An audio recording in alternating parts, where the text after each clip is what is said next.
Topic వెళ్ళిపోదాం sir. Visakha నుంచే పరిపాలన, 3 రాజధానులే మా విధానం. మేనిఫెస్టో, జగన్మోహన్ రెడ్డి గారి మేనిఫెస్టో మంటలు పుట్టిస్తుంది అన్నారు. మంటలు, ఆ మేనిఫెస్టో మంటలు పుట్టించటమేమో కానీ వైఎస్ఆర్సిపి పార్టీలో ఉన్నటువంటి నేతలకి మంట పుడుతుంది అనేటువంటిది ఇప్పుడు అందుతున్నటువంటి విషయం. ఎందుకు అనంటే జగన్మోహన్ రెడ్డి గారు మేనిఫెస్టో ఒక అద్భుతంగా తీసుకొస్తారు, ఒక అద్భుతంగా ప్రజెంట్ చేస్తారు, అద్భుతమైనటువంటి మేనిఫెస్టో రాబోతుంది అనేటువంటి దాంతో వైఎస్ఆర్సిపి పార్టీ శ్రేణులన్నీ కూడా చాలా ఉత్సాహంగా ఆత్రంగా చూశారు. కానీ జగన్మోహన్ రెడ్డి గారు ఈరోజు ఇచ్చినటువంటి మేనిఫెస్టో ఒక్కసారిగా వైఎస్ఆర్సిపి పార్టీ గ్రాఫ్ని ఢమాల్ అని పడేసింది. ఆ ఢమాల్ అని పడేయటం వెనక మనం మూడే అంశాలని ఇక్కడ చూపించవచ్చు. ఒకటి, జగన్మోహన్ రెడ్డి గారు చెప్పినటువంటి దాంట్లో ఫస్ట్ సరే రాజధానికి సంబంధించిన సబ్జెక్ట్ పక్కన పెట్టినా ముందు వాళ్ళు చెప్పినటువంటి నవరత్నాలు, ఎవరు వైసీపీ చెప్పినటువంటి నవరత్నాలు. అసలు ప్రస్తుతం పింఛన్ 66 లక్షల మందికి జగన్మోహన్ రెడ్డి గారు పెన్షన్ ఇస్తున్నారు. ఆ పింఛన్కి సంబంధించి 3,000 రూపాయల నుంచి 3,500 రూపాయలకు చేస్తానని జగన్మోహన్ రెడ్డి గారు ప్రమాణం చేశారు. ఏది ఇప్పుడు మేనిఫెస్టో ద్వారా. అంటే 2 దఫాలుగా పెంచుతానన్నారు. అంటే 250 రూపాయలు ఎప్పటికీ 2029 నాటికి. అంటే ఇప్పుడు 3,000 అందుకుంటున్నటువంటి ఎవరైతే లబ్ధిదారులు ఉన్నారో 3,500 అందుకోవటానికి 2029 పడుతుంది. అంటే వాళ్ళకి పెరుగుతుంది 250, 2.5 సంవత్సరానికి, 250 తర్వాత లాస్ట్కి. మరి అదే గనక తెలుగుదేశం పార్టీ చంద్రబాబు నాయుడు గారు చెప్పింది 4,000 రూపాయలు పెన్షన్, అంటే 66 లక్షల మందికి. అది కూడా అధికారంలోకి వచ్చిన వెంటనే అన్నారు. అంటే ఆ గ్యాప్ మనం 3,000 నుంచి 3,500 కౌంట్ చేసి, అలాగే 3,000 నుంచి 4,000 కనుక కౌంట్ చేస్తే అంటే 5 సంవత్సరాలు, అంటే సంవత్సరానికి 12 నెలలు, 5 సంవత్సరాల మీద 60 నెలలు. 60 నెలలు మనం ఆ గ్యాప్ చూస్తే అంటే 3,500 రూపాయలు తీసుకుంటే అంటే 60 నెలలు అంటే 1,000 రూపాయల కాడికి గ్యాప్ వస్తుంది. దాన్ని బట్టి ఎంత వ్యత్యాసం అంటే 3,500 ఎప్పటికీ 2029 నాటికి. మరి ఇక్కడ ఒక్క పెన్షన్ విషయంలోనే అంత డిఫరెన్స్ వస్తూ ఉంది. మరి దాని విషయంలో మరి ప్రజలు ఎలా ఆలోచిస్తారనేటువంటిది కూడా చూడాలి. ఇక వాటితో పాటు అంటే ఇది చాలా కీలకమైనది ప్రజలకు సంబంధించింది. అంటే ఒక నెలకి 1,000 రూపాయలు తేడా వస్తుంది జగన్మోహన్ రెడ్డి గారు ఇచ్చే పెన్షన్కి, చంద్రబాబు నాయుడు గారు ఇచ్చేటువంటి పెన్షన్కి. అది కూడా ఏంటి, అదొక అంశం. రెండో అంశం, ఎవరికైతే వాలంటీర్లు జగన్మోహన్ రెడ్డి గారి సైన్యం అని చెప్పారు కదా, జగన్మోహన్ రెడ్డి గారికి అదే 5,000 కొనసాగిస్తామనే విధంగా వాళ్ళు మేనిఫెస్టోలు ప్రకటించారు. కానీ చంద్రబాబు నాయుడు గారి మేనిఫెస్టోలో అంటే వారు ప్రకటించిన దాంట్లో ఏం చెప్పారు, ఇంకా మేనిఫెస్టో రాలేదు, 10,000 అని చెప్పారు. 10,000 అని చెప్పారు. అంటే 60 నెలలకి దాదాపు, అంటే ఎక్కడ చూసినా ఏ రకంగా చూసినా ఆ వేరియేషన్ అనేది చాలా స్పష్టంగా కనిపిస్తుంది. అంటే నెలకు 5,000 రూపాయలు వేరియేషన్ కనిపిస్తుంది ఎక్కడ, వాలంటీర్ల విషయంలో. వీటితో పాటు జగనన్న అమ్మఒడి పథకం 15,000 నుంచి 17,000 చేస్తానన్నారు జగన్మోహన్ రెడ్డి గారు. మరి ఇంకా తెలుగుదేశం పార్టీ అది 20,000 చేస్తాననిద్దా, 20,000 చేస్తాననేది తెలియదు. బట్ అక్కడ కూడా ఆ డిఫరెన్స్ రాబోతా ఉంది. అంటే అది కూడా ఇంట్లో ఇద్దరుంటే ఇద్దరికి ఇస్తామని చెప్పని తెలుగుదేశం పార్టీ ప్రకటించింది. మరి మేనిఫెస్టోలో ప్రైస్ ఎంత అనేది ఇంకా ప్రకటించలేదు. అంటే మనం గమనించాల్సిన అంశం ఏంటంటే అక్కడ ఇద్దరు కుటుంబంలో ఇప్పుడు ఒకరికే ఇస్తున్నారు, అది ఇద్దరికి వర్తించే విధంగా చేస్తామన్నారు. ఇక యువతకి ఇచ్చేటువంటి ఉద్యోగ వృత్తి నెలకు 3,000 రూపాయలు ఇస్తామని చెప్పని చంద్రబాబు నాయుడు గారు ప్రకటించున్నారు.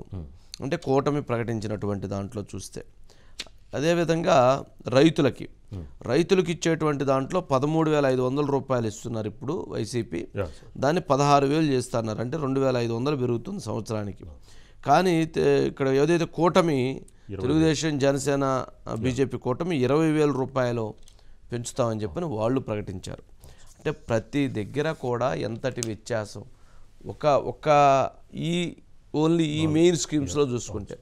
ఇక అంటే ఉచితాలు మంచిది కాదు, ఉచితాలు ఎప్పుడూ కూడా అది నష్టదాయకమైన అంశమే. కానీ ఉచితాలు ఇచ్చేటువంటి దాంట్లో ఎవరైతే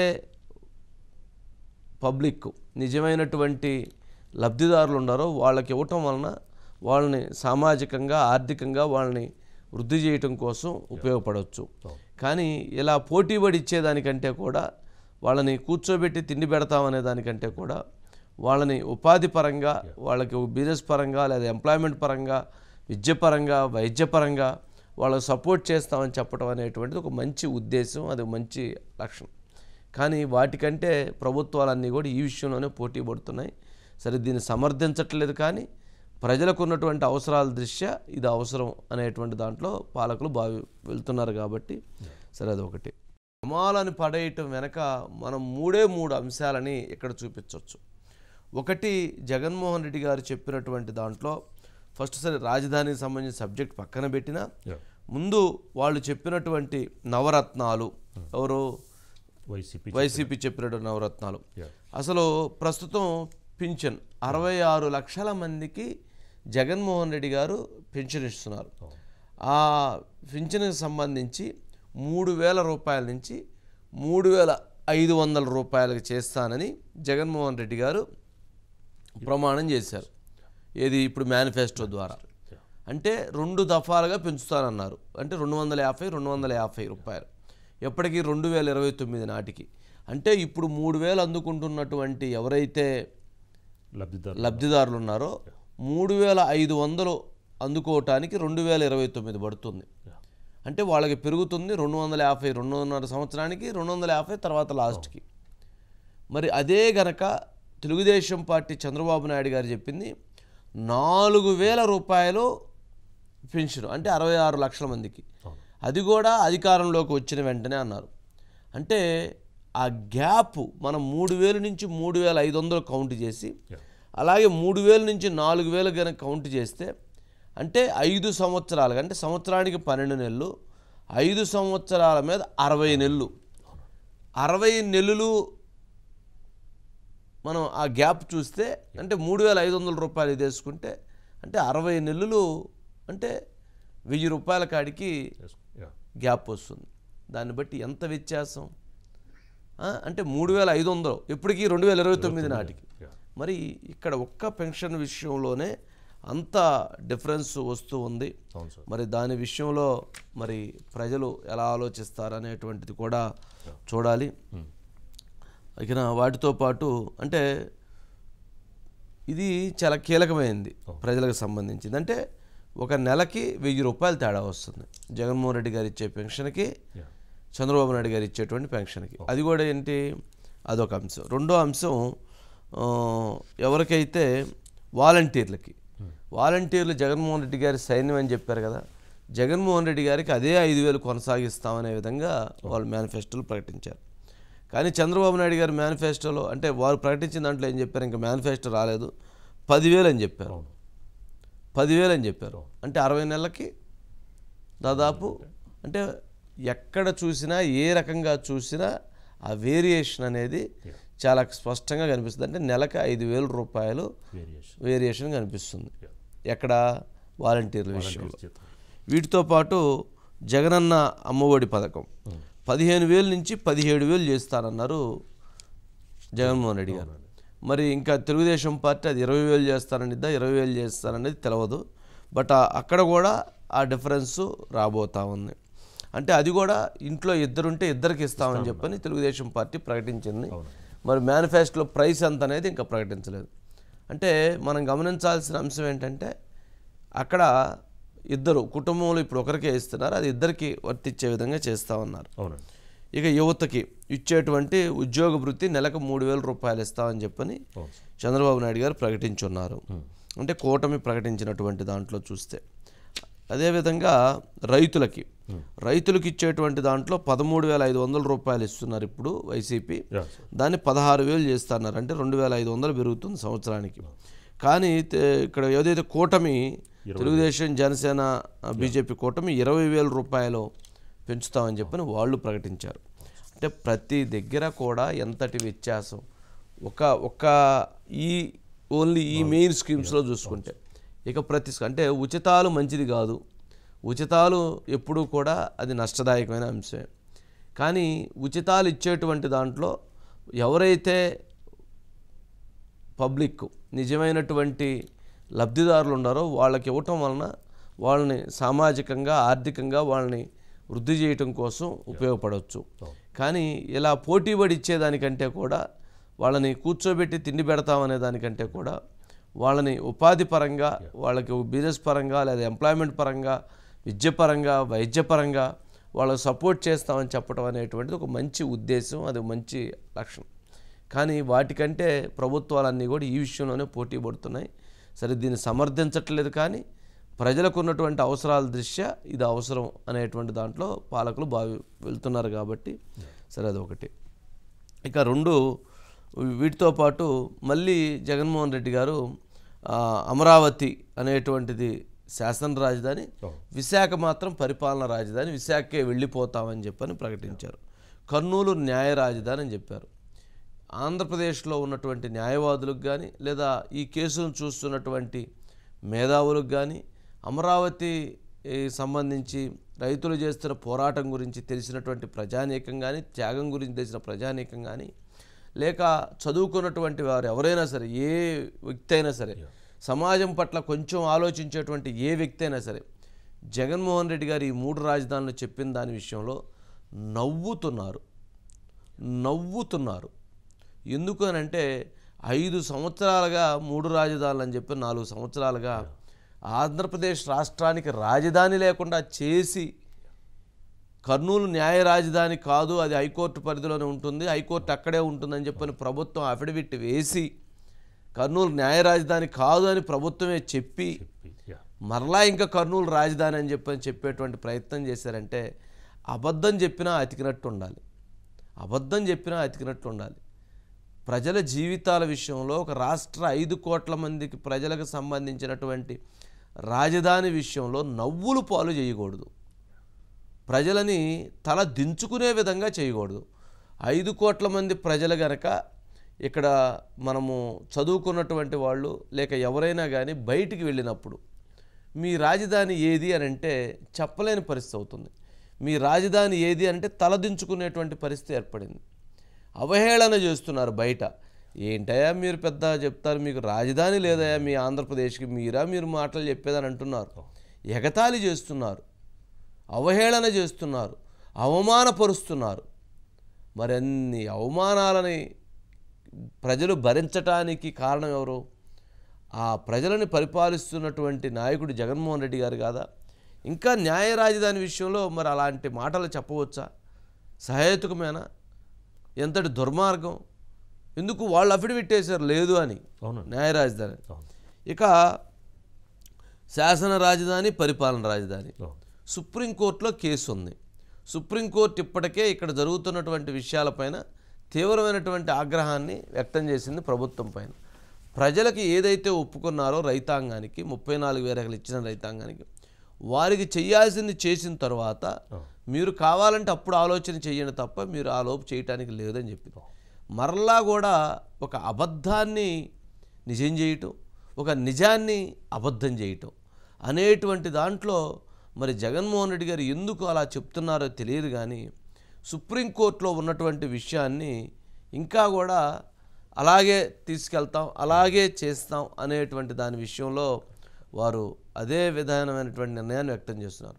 ఇక్కడ దీంతో అంటే జగన్మోహన్ రెడ్డి గారిని గెలిపించుకుంటే మళ్ళీ భవిష్యత్తు 5 సంవత్సరాల పాటు రాజధాని లేని రాష్ట్రంగా ఆంధ్రప్రదేశ్ ఉండబోతుందనే దానికి ఇదొక మరొక నిర్వచనం, ఇదొక సంకేతం. ఇప్పటికైనా ప్రజలు ఆలోచించుకోవాల్సిన అవసరం ఉంది. రాజధాని లేనటువంటి రాష్ట్రంగా ప్రజలు ఉంటారా? అభివృద్ధి లేనటువంటి రాష్ట్రంగా ప్రజలు ఉంటారా? ఏదైతే ఎంప్లాయ్మెంట్ ఉపాధి అవకాశాలు లేనటువంటి రాష్ట్రంగా ప్రజలు ఉంటారా? మరి లేదు రాజధాని ఉన్నటువంటి రాష్ట్రంగా ప్రజలు ఉండాలనుకుంటున్నారా అనేటువంటిది ఆలోచించుకోవాల్సింది ప్రజలు ఇప్పటికీ అంటే జగన్మోహన్ రెడ్డి గారు ఇప్పుడు కూడా ఇంత అన్యాయంగా దాన్ని మేనిఫెస్టోలో పెట్టాలి అనేటువంటి ఒక నిర్ణయానికి వచ్చారు అని అంటే మళ్ళీ అది కూడా మళ్ళీ ఎప్పుడు ఏంటి అనేది ఏం లేదు. మళ్ళీ పోలవరం అంటారు. పోలవరం పూర్తి చేస్తామంటారు. ఏం చెప్పారండి అంతకుముందు ఉన్న అనిల్ గారు, మంత్రిగా ఉన్నటువంటి అనిల్ గారు? 2021 డిసెంబర్ అన్నారు, 2022 మళ్ళీ డిసెంబర్ అన్నారు, 2023 మార్చి అన్నారు, 2024 అన్నారు. మరి ఏదండి? అంబటి రాంబాబు గారు వచ్చి కూడా అదే చెప్పారు. మరి ఏది? జగన్మోహన్ రెడ్డి గారు అసెంబ్లీ సాక్షిగా చెప్పారు 2022 అని. ఏది పోలవరం అంటే అబద్ధం. 2 సంవత్సరాలు దాని గురించి ఏమి మాట్లాడదు. రాజధాని గురించి ఏం మాట్లాడారు? పరిపాలన రాజధాని నేను అక్కడి నుంచే పరిపాలిస్తానన్నారు. 2023 క్రిస్మస్ అన్నారు, 2023 సంక్రాంతి అన్నారు, 2023 దసరా అన్నారు, 2024 అన్నారు. ఏది? మరి ఇప్పుడు 10 సార్లు ప్రకటించారు. ఎందుకు వెళ్ళలేదంటే అక్కడికి జగన్మోహన్ రెడ్డి గారు ఎందుకు వెళ్ళలేదంట? అబద్ధం కదా, ఎందుకు చెప్పాలి? ముఖ్యమంత్రి లాంటి వ్యక్తి అబద్ధాలు చెప్తే ప్రజలు మరి ఏమైపోవాలి? అందులో ఒక రాజధాని విషయంలో మరి ఎందుకు వెళ్ళలేదు? వెళ్ళే ఉద్దేశం లేదు. ప్రజలని మరీ అంత అమాయకులు అనుకోవద్దు, ప్రజలను మరీ అంత పిచ్చివాళ్ళని చేయొద్దు. ప్రజలు గమనిస్తున్నారు. ప్రజలు గమనించి అంటే ఒకసారి అబద్ధం చెప్పొచ్చు, 2 సార్లు చెప్పొచ్చు, పదే చెప్తారా? పోలవరం విషయంలో అదే చెప్పారు కదా, విశాఖ రాజధాని అక్కడికి వెళ్ళి ఉంటామని అదే చెప్పారు కదా. మరి ఎందుకు వెళ్ళలేదు, ఎందుకు ఉండలేదు అంటే ఏం మాట్లాడరు.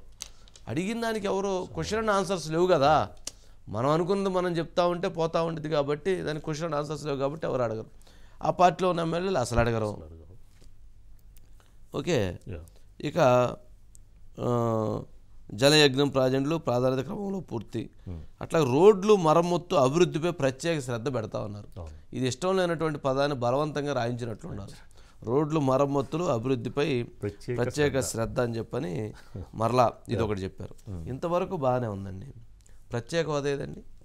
ఏం చెప్పారు? మెడలు ఉంచుతా ఉన్నారు. మళ్ళీ ఇప్పుడు ఎందుకని దాన్ని అసలు పెట్టలేదు? పాయింట్ కూడా లేదు. ఎందుకు పెట్టలేదు? మెడలు ఉంచి తెస్తామని చెప్పిన అధికారంలోకి వచ్చిన వ్యక్తి ఎందుకు పెట్టలేదండి?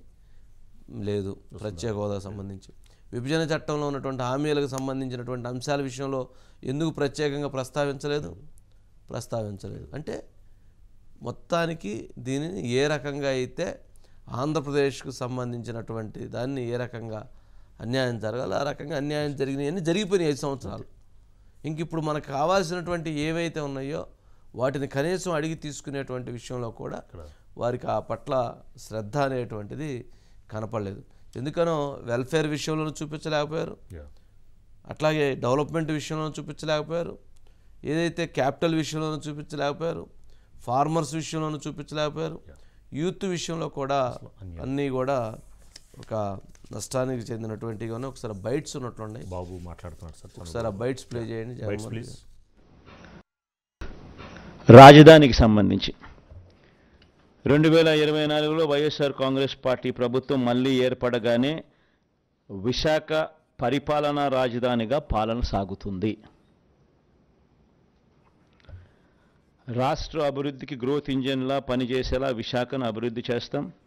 అమరావతిని శాసన రాజధానిగా, కర్నూలును న్యాయ రాజధానిగా కూడా అభివృద్ధి చేస్తాం.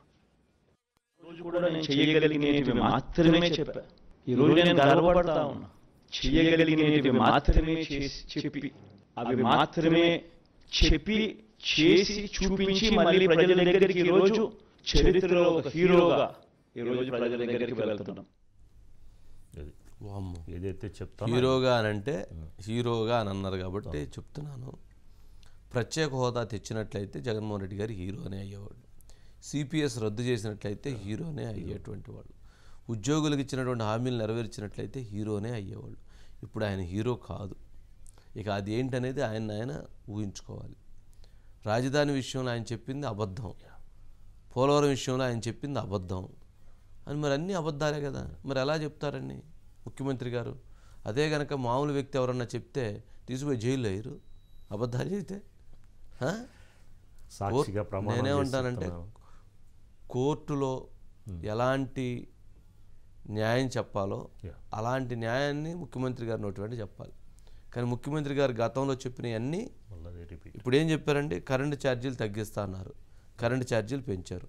పెట్రోల్ డీజిల్ ఛార్జీలు తగ్గిస్తా అన్నారు, పెట్రోల్ డీజిల్ ఛార్జీలు పెంచారు.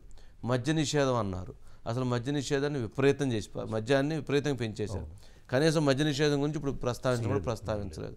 అంటే మద్యాన్ని విపరీతంగా పెంచి పోషిస్తామన్నారు. గంజాయి నిర్మూలన అన్నారు, గంజాయిని పెంచి పోషించారు. ఈ రకంగా చూస్తే ప్రతి ఒక్కటి 2021లో రాయలసీమ ఉక్కు ఫ్యాక్టరీ అన్నారు, అది చేయలేదు. డిసెంబర్లో పోలవరం అన్నారు, అది చేయలేదు. జాబ్ క్యాలెండర్ అన్నారు, అది చేయలేదు. రైతులకు ఉచితంగా బోర్లు అన్నారు, అది చేయలేదు. బస్ ఛార్జీలు తగ్గిస్తా ఉన్నారు, అది చేయలేదు. కులానికి ఒక కార్పొరేషన్ అన్నారు, అది చేయలేదు. అట్లాగే మైనారిటీలకు 5 లక్షలకు ఉచిత రుణం అన్నారు, అది చేయలేదు. అట్లాగే టిట్కో ఇళ్ళు ఉచితంగా రిజిస్ట్రేషన్ చేయించి లబ్ధిదారులకు ఇస్తా ఉన్నారు, అది చేయలేదు. నియోజకవర్గంలో ఒక అనాథాశ్రయం అన్నారు, అది చేయలేదు. ఒక కోల్డ్ స్టోరేజ్ అన్నారు, అది చేయలేదు. ఒక గోడౌన్ అన్నారు, అది చేయలేదు. అసలు ఒకటి కాదు 2 కాదండి. చేయనిటువంటి జాబితా చూస్తే చదవాలంటే మనకి ఇప్పుడు 2 గంటల సమయం సరిపోయేటువంటి పరిస్థితి ఉంది. నిరుద్యోగ వృత్తి కట్టు, సంక్రాంతి కానుక కట్టు, రంజాన్ తోఫా కట్టు, క్రిస్మస్ కానుక కట్టు, డ్రిప్ ఇరిగేషన్ పైన సబ్సిడీ కట్టు, అట్లాగే ఇంటర్మీడియట్ విద్యార్థుల భోజనం మధ్యాహ్న భోజనం పథకానికి కట్టు, పీజీ విద్యార్థులు ఫీజు రియంబర్స్మెంట్ కట్టు, అన్నా క్యాంటీన్ కట్టు, ప్రజావేదిక కూల్చివేత కట్టు, స్కూల్ సబ్సిడీ కట్టు. ఏందండి ఇవన్నీ ఏంటంట? మరి ఇవన్నీ ఏంటి? వీటి గురించి చెప్పాలి కదా. విద్యార్థులకి ఇప్పుడు మనకి ఏదైనా కానీ రాజకీయాల్లో చెప్పొచ్చు కానండి, కొద్దిగా కొంచెం దగ్గరగా చెప్పాలి. సరే, చంద్రబాబు నాయుడు గారు ఐజేయలేదు తీయలేదని చెప్పి చంద్రబాబు నాయుడు గారి మేనిఫెస్టో అని, అదేమంటే చంద్రబాబు నాయుడు గారి మేనిఫెస్టో చూపిస్తున్నారు. చంద్రబాబు నాయుడు గారి మేనిఫెస్టో గురించి ప్రచారం చేయాలనుకుంటున్నారా, లేక వారి మేనిఫెస్టో గురించి చెప్పాలనుకుంటున్నారంటే, ఎందుకనో జగన్మోహన్ రెడ్డి గారు చంద్రబాబు నాయుడు గారి మీద వారి మేనిఫెస్టో గురించి ఎక్కువ ప్రచారం చేయటం కోసం, ఆయన చెప్పినవి చేయలేదు, నేను చెప్పినవి చేశాననే దానికోసం ఆయన ఎక్కువ ప్రయత్నం చేసుకునేటువంటి దాంట్లో ఉన్నారు తప్ప, నిజంగా మేనిఫెస్టో రూపకల్పనలో వైఎస్ఆర్సీపీ పార్టీ ఫెయిల్ అయింది అనేది ఎక్కువగా వినిపిస్తున్నటువంటి అంశం. సరే, సురేష్ గారు ఉన్నట్లున్నారు. సురేష్ గారు, ఏమండి, ఏంటి మొత్తానికి మేనిఫెస్టో ఏంటి?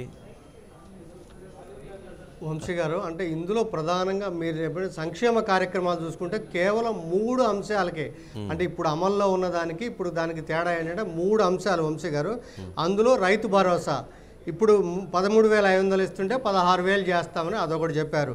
తర్వాత పింఛను ఏంటంటే ఇప్పుడు 3,000 ఇస్తుంటే 3,500 చేస్తాం 2 విడతల్లో. అంటే ఇమ్మీడియట్గా పెంచేది 250 రూపాయలు మాత్రమే. సో చివరిని అంటే ఎలక్షన్ ఇయర్లో 3,500 చేస్తామని చెప్పి అదొకటి చెప్పారు. ఇంకొకటి అమ్మఒడి, అమ్మఒడిది ఇప్పుడు 15,000 ఇస్తుంటే 17,000 చేస్తాం.